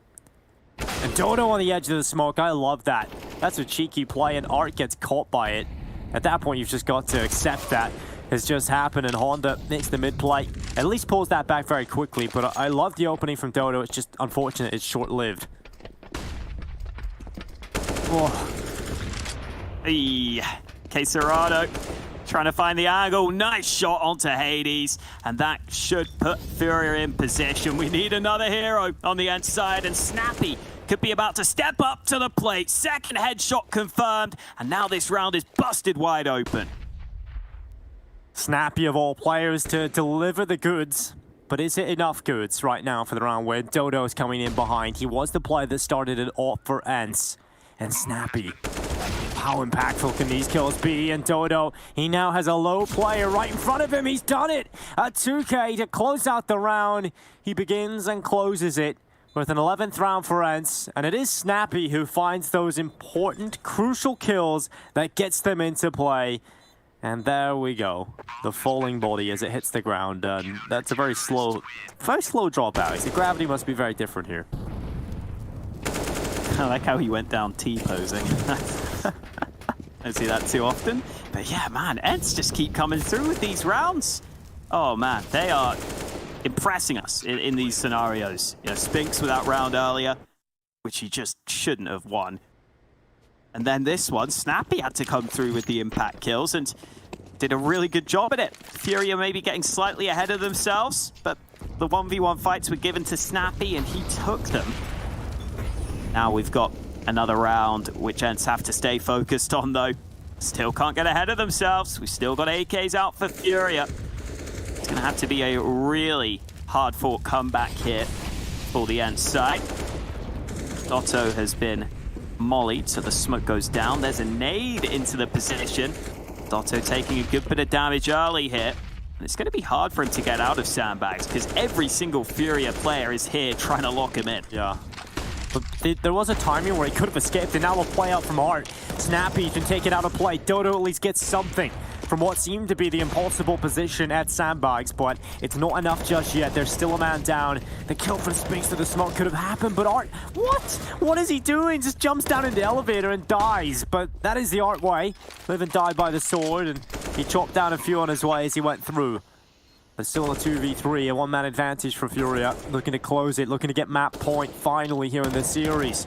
And Spinks chipping away, somehow spotted a bit of Honda in towards Sandbags. No kill though, that could have changed things, and finally he'll get it. Can he get the close one? Casterado somehow gets the double, and now he's just one away from the 30 bomb. Dragging them through as Furia. They're up to series point. They'll be heading to the grand final after just one more round win. Pulling out from Art was so well adjusted early. And then Caserado, as you said, coming through with even more impact. He threw the orb away at the end there. They want the AKs for this one because they know that ENCE are on the verge of being broken and sent out of this tournament. It's just the Deegs on the CT side. We've had some incredible rounds so far. They need another one here, and Dotto delivers a kill early. In comes Hades, but he peeks just before the flashbang, and Art makes him pay. He charges a lot as well. As you with your life, and now Art wants a little bit more. I heart Art. That's what I'll go with. And he goes around for the peak. Spinks. He's only got the Deagle. He's going to try and soften up his opponent with the Chief Grenade. It wasn't too far off, doing significant damage there. And somehow ENCE have got themselves into pesky positions. Yuri, he's picked out. Unfortunately, Art is always there to trade kill. And Vinny through the smoke yet again. Vinny has had so many smoke kills in this game so far. And the smoke kills might now just be enough to close out this series. ENCE have been impressive. They've impressed everybody. They've turned heads in this tournament, but it looks like this is the final road for them. Furia are going to be heading to the grand final. And Diha try his best to pull the clutch off, but Furia know they've got this in the bag, and Art closes it out 16-11. It's Furia that move through to the final matchup. It's been great to watch the Brazilians. We'll see if it's a carnival in tomorrow's matchup, but that's it from Hawk and I here for this tournament. It's been a wonderful time, and it's over to you, Sidikist. Thank you so much. Yes, incredible performance in the end from Furia. They managed to turn the series around and bring things back in their favor. We weren't sure that that was going to happen after they lost Mirage, and then we went on to Ancient. We thought that there might be a real chance they were going to let it slip away. You know what, though? I have to say, one person on our desk did not think that was going to happen at all. Absolutely nailed the predictions. Art was absolutely trash this map. It was definitely 16-9, and man, oh man, I gotta say, you nailed that one. You were spot on the whole time. Maui. Thank you, Matt. You could have just stayed quiet and see if the Flaren spoke up. No, I'm saving this. I'm gonna let him speak his piece. Yeah. And I'm gonna assume after he's done. Well, you know what? I'll just take my... I might just have to step away, might have to walk away. But no, I'll own it up. This was a surprise performance from Furia. For me, at least, they've had some troubles, like Fif and I were saying before the match started, that this hasn't been a kind map to them at all. Vertigo has kind of... It was a strong map for them, even when they had Junior. Obviously, even stronger when they had Henny prior to that. But since the reintegration of Honda, they've looked shaky, to say the best. Whereas ENCE has been dominant. They've been beating every team that they faced up against. But today, Furia decided to flip the script, so I have to commend them. And a couple of their players, Caserado in particular, just really locked it down. It really felt like they, in those kind of mid-round situations especially, were able to just break things down, use the proper utility, have the right kind of trading procedures in order to secure some of those closer rounds. And there were quite a few close ones at that. All right, Flare, now's the moment. The question mark that we had, and the reason why we said, like, oh, we think maybe, you know, this would be an ENCE win, was just we weren't quite sure how Furia would manage, you know, having Honda over Junior, right? Art would having to pick up the AWP a little bit more. And that was actually the winning scenario for Furia. We saw Furia actively picking up the double AWP on Art and Caserado. We see them on the screen here as well. They both had fantastic performances. And Art was very active around the map. We saw him actively going towards B as well, going for shots. And it's a very different kind of playstyle that we're used to seeing on Furia here on CT side. And I wonder if that kind of caught ENCE a little bit off guard. But yes, I wanted to end it with a as well. Maui had 3 predictions, all 3 severely incorrect. He said an ENCE win, he said an ENCE win 69, and he said Hades will drop bombs. None of which happened. So I'm quite happy about that, but also happy for FURIA here. It's quite nice that we talked about, right? They do tend to fall back on like what tends to work. And since we did touch upon their CT side being a little bit shaky, we're not quite sure we have them with Honda versus Junior. This was just a cool series for me to kind of see how well FURIA adapts. Yeah, that's quite the prediction game if I've ever seen one right there. That's why you're not the host, Maui, because I've heard the hosts are normally really good at that. Yeah, they get it right. Look at the series MVP, though. It was clearly the man who was going to do terribly on this map, Art, who did anything but, was phenomenal throughout. Hard to believe. We go all the way back to look at some of his highlights, but yeah, good series from him overall. I actually am really loving this transformation for Art. I feel like he has reeled himself in just enough, knowing that he pretty much is the primary opper now for this team, and because of that, he can still go for the aggressive picks, but he needs to fall back after that. And the old Art would probably get one and keep going, but now when you had Henny behind you, yeah, you could do that. You could do that because Henny and Caserado could manage those kinds of situations. But now when Honda's behind him, he knows that he has a little bit more responsibility. And that might be because of a little bit of distrust. But all in all, it's a better and more reliable system in terms of getting Art just a great kill-death ratio and having consistent impact from the start of the round to the finish, which is an area where he usually would be dead by normally. Well, speaking of the Finnish organization is finished in this event. ENCE did very well, I have to say. They were, again, my biggest underdog coming into this. Just looking back at my notes, and I have to say, looked pretty solid throughout. I'm impressed and I'm encouraged for what we might get from this team. Again, we touched on that a lot. This is the time for a reset period, and they've done that very much with this organization. FURIA, just as you guys are kind of doing with Dignitas in some ways. By the way, we didn't mention this. Forrest did have his child, by the way. Now has a son, as well as his daughter, which was already existing. So congratulations to him. That must be cool. You know him very well, obviously. Yeah, no, we go way back. So yeah, I mean, that was always the intent, right? We kind of knew timing, right? So coming into this event, having to use Twist, but super happy for Forrest and the wife, obviously. Shout outs there. Healthy baby boy coming in. So maybe that's a mini Patrick here in a few years' time. Mini Forrest. I saw some cool nicknames people gave her, like this guy, you know, Bush. the kid should be named Ash. Bush, yeah. Bush and Wood. I have no idea, but we'll see. I still don't know the name of the kid, so maybe we'll see something cool here. Maybe they'll name it Robin after you, or maybe they'll name it Art, who's on the line with us right now. Sorry, say again? Join us to talk about this game. Well, no, don't worry. I didn't say anything to you yet. You're just waiting for us. Oh. Flaren doesn't know when to stop talking. So, but no, that was a good series for you. You were phenomenal throughout, including on Vertigo. They've touched on it a little bit, but it's, you know, you've become hyper aggressive. That's what you're known for. But now that you're the main op, you've had to change a bit. Yeah, I guess it's kind of like 50-50. Sometimes I'm just full aggressive, sometimes just full baiting and doing support. I like to play around and say that I'm playing like Shiro now. I'm just supporting my teammates and playing with up. But I just trying to find like the best space for the team. Art, my man. Obviously, I'm not sure if you got a chance to talk to us during the North American RMR. We talked to some of your teammates back then, but I want to ask you, obviously, you guys came off of that RMR, finished second, maybe a little bit inconsistent. I'm sure maybe you're not super happy, would have probably liked to win it, but then after that, you obviously made the swap, right? Honda's back. How's that been like for you? We talked to Honda yesterday. He's been with the team, he says, right, throughout this whole time, but it's a little bit different, right? Just paying attention versus playing. What's it like for you guys right now? Because obviously you are definitely changing the way that you play a little bit, right, to kind of help him out. Has it been tough? Has it been a lot of hours put in? How's the process been?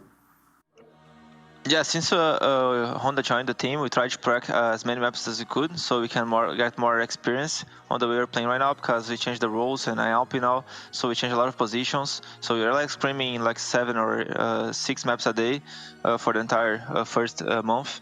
So now we're just trying to get more used to play with each other, and like Honda being more into the team and getting more experience, because he didn't play officials for a long time, and back before that he just played like 3 matches, like 3 Beatriz with us. So he needs to get a lot of more experience, and so that's the main thing for us right now. Art, I would say that, a year ago, there was really no one who could match your style. You were really innovating in pretty much every series, every match that you were playing in, just with that hyper-aggressive style. But now that you are on the primary op role, I'm curious, who are you looking to? Like, what demos are you watching? You mentioned Shiro already. Is he someone you're trying to learn from? Or whose demos are you really ingesting right now?